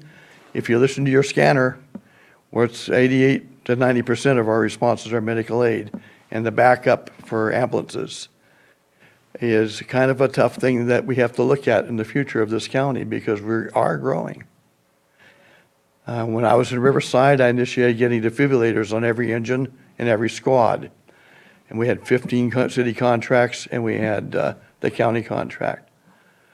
And this just so happens when the city councilman in Palm Desert had a heart attack, they had defibrillators in place, and we saved his life. He went around with me to all the other cities, and we sold those defibrillators to working with the cities. And I know it's money. I know it's a new thing for the staff to take on. You have to have backup batteries and training, but we have a great county we live in, and we have very luxury what we have here. But I really want to support our fire department in growing the best way we can. And those understandings need to be understood by the public. So when we do try to go to election time, they understand the responsibilities, what their first responders are, and we get more support out of them. That was why I stepped up. Thank you very much. I've opened up public comment, therefore Pandora's box is open. It's just a real quick, Mr. Scott, just in the past year that I've been on the board, actually a year and like 3 months, we have adopted a policies and procedures for our board within the past year under Chief Wrights, and we're working on a volunteer one also at this time. With the ambulance, we are in the process of remounting 2 ambulances, because I'm also on the vehicle committee, that we're moving forward in updating our ambulances and getting the newest and most updated, equipment that you can have on an ambulance. This past year, we also bought two Lucas devices that help us out with that, and I would encourage everybody to come to our board meetings to see what we have been moving forward in the past year under Chief Wrights. Thank you. Thank you for that. Any further comments? Johanna, online? None in Zoom. Okay, and I just want to bring back to the matter at hand, which is the appointments. Appreciate the extra information. Didn't want to cut you off, but let's make sure we stay focused on what's at hand here. And so looking for a motion. I'll do that. I will make brief comments. I do want to thank Mr. Scott, not only for his comments today, but for his excellent service on the Scotts Valley Community Advisory Council. And I'm hopeful he's already applied for next year. Also, your insights would be excellent on an emergency medical care committee, which I have some challenges on as well. So I may hit you up. And I also want to mention Mr. Whitehead was not able to join us today. I did speak with all of the candidates, and although I'm not going to move to appoint him today, I want to take pains to thank him for 30 years of service to the district. And I'll be working with Chief Wrights to find some appropriate way to commemorate that. With that, I would move to appoint David Brown and Melissa Bedford to the Lakeport Fire Protection District Board of Directors. Second. We have a motion from Supervisor Green, a second by Supervisor Crandall. All in favor? Aye. Aye. Any opposed? Motion carries. Thank you for your patience for waiting for this item. You now know the conclusion. Thank you for your time. And that eliminates all of our items except for 7.1, which is going to be the shortest calendar, since you're either going to tell us what you're doing this weekend or just on Monday, since we typically would do this with a whole week's worth of information. So who's ready for? I am. Go for it. All right, so CAO meeting in the morning, and then CERF meeting in the evening on Monday, and then back here Tuesday. See, love it. Went to Blue Ribbon Committee yesterday in Clear Lake. It was excellent. We actually finished early. That's a first, I'm told. We did approve in concept the annual report. There will be some fine tuning of that, and it probably should be posted in the first part of January. And CAO meeting on Monday, and I do believe that's all I'm going to get into right now. I appreciate you covering for me on that. It was fun. I enjoyed it. Don't have much going on other than I am going to project Moak's thoughts. Supervisor Simon, I believe that there is Middletown and Christmas happening this weekend on Saturday evening. So please go out there, celebrate the holidays, and go do your shopping locally if you can. I am planning to meet with a constituent on Monday, meet with our CAO, be a part of the Pathways Hub Advisory Group for the COC, and I will have a PEG board meeting on Monday evening, and we are looking to see if we can approve changing the meeting dates to the first Monday to accommodate you for your Central Region Town Hall that happens on the second Monday, because there's no reason for why we can't move our stuff around. I do want to let you know that a couple of exciting, maybe just personal exciting. I'm part of the NACO Health Steering Policy Committee. One of my issues that I've brought to the table, which is not just our issue, it's throughout the entire United States, is rural health, Medi-Cal, or Medicaid reimbursement rates. It was approved to be a priority policy to submit a resolution to legislature, or to Congress, and that is going to be moving forward hopefully by the time we get to the legislative conference. I'm going to work with our NACO staff to work on that resolution. So that's exciting because that could change our EMS service that we were just discussing here today, where the reimbursement rate reimburses for maybe 1 hour's worth of travel time, not the 4 hours it takes to go back and forth. Also exciting, I just got approved to be the vice chair for the CSAC Administration of Justice Committee, and looking forward to joining Rich Desmond from Sacramento and others. Eddie, I can't think of his last name, from Tulare Valero. County. Eddie Valero. Valero, yes. So excited to work with those two colleagues from the state, and already reached out to our district attorney, our sheriff, our probation, and our public defender's office to let them know if there's anything they need from me to advocate for, that I can do that from that position. So that's all I have, and I actually wanted to add something. we have a redo. Sorry. I actually, at RCRC this week, we basically did an election for second vice chair and all of those leadership positions. I didn't put in for the vice chair position. However, in caucusing with our region, I am going to be continuing on with the executive board for RCRC. So, and I've been doing it, so it's basically once a month rather than every other month on that. So just letting you know that. And that for the CERF meeting, there should be a mail out coming out. I finalized that this last week. And so that mail out should go to the folks in Lucerne. And in that, you'll find links to the agenda, links to the Facebook page for that CERF, and then also links to the advisory board application, because we'll be looking at some positions coming open in January. So I wanted to make sure they knew that. And so, yeah, I just wanted to remind, it's at the Lucerne Alpine Senior Center, 6 p.m. on Monday. Thank you for the representation on RCRC. And with that, unless I missed anything, I believe that our meeting is adjourned. Thank you very much for joining us.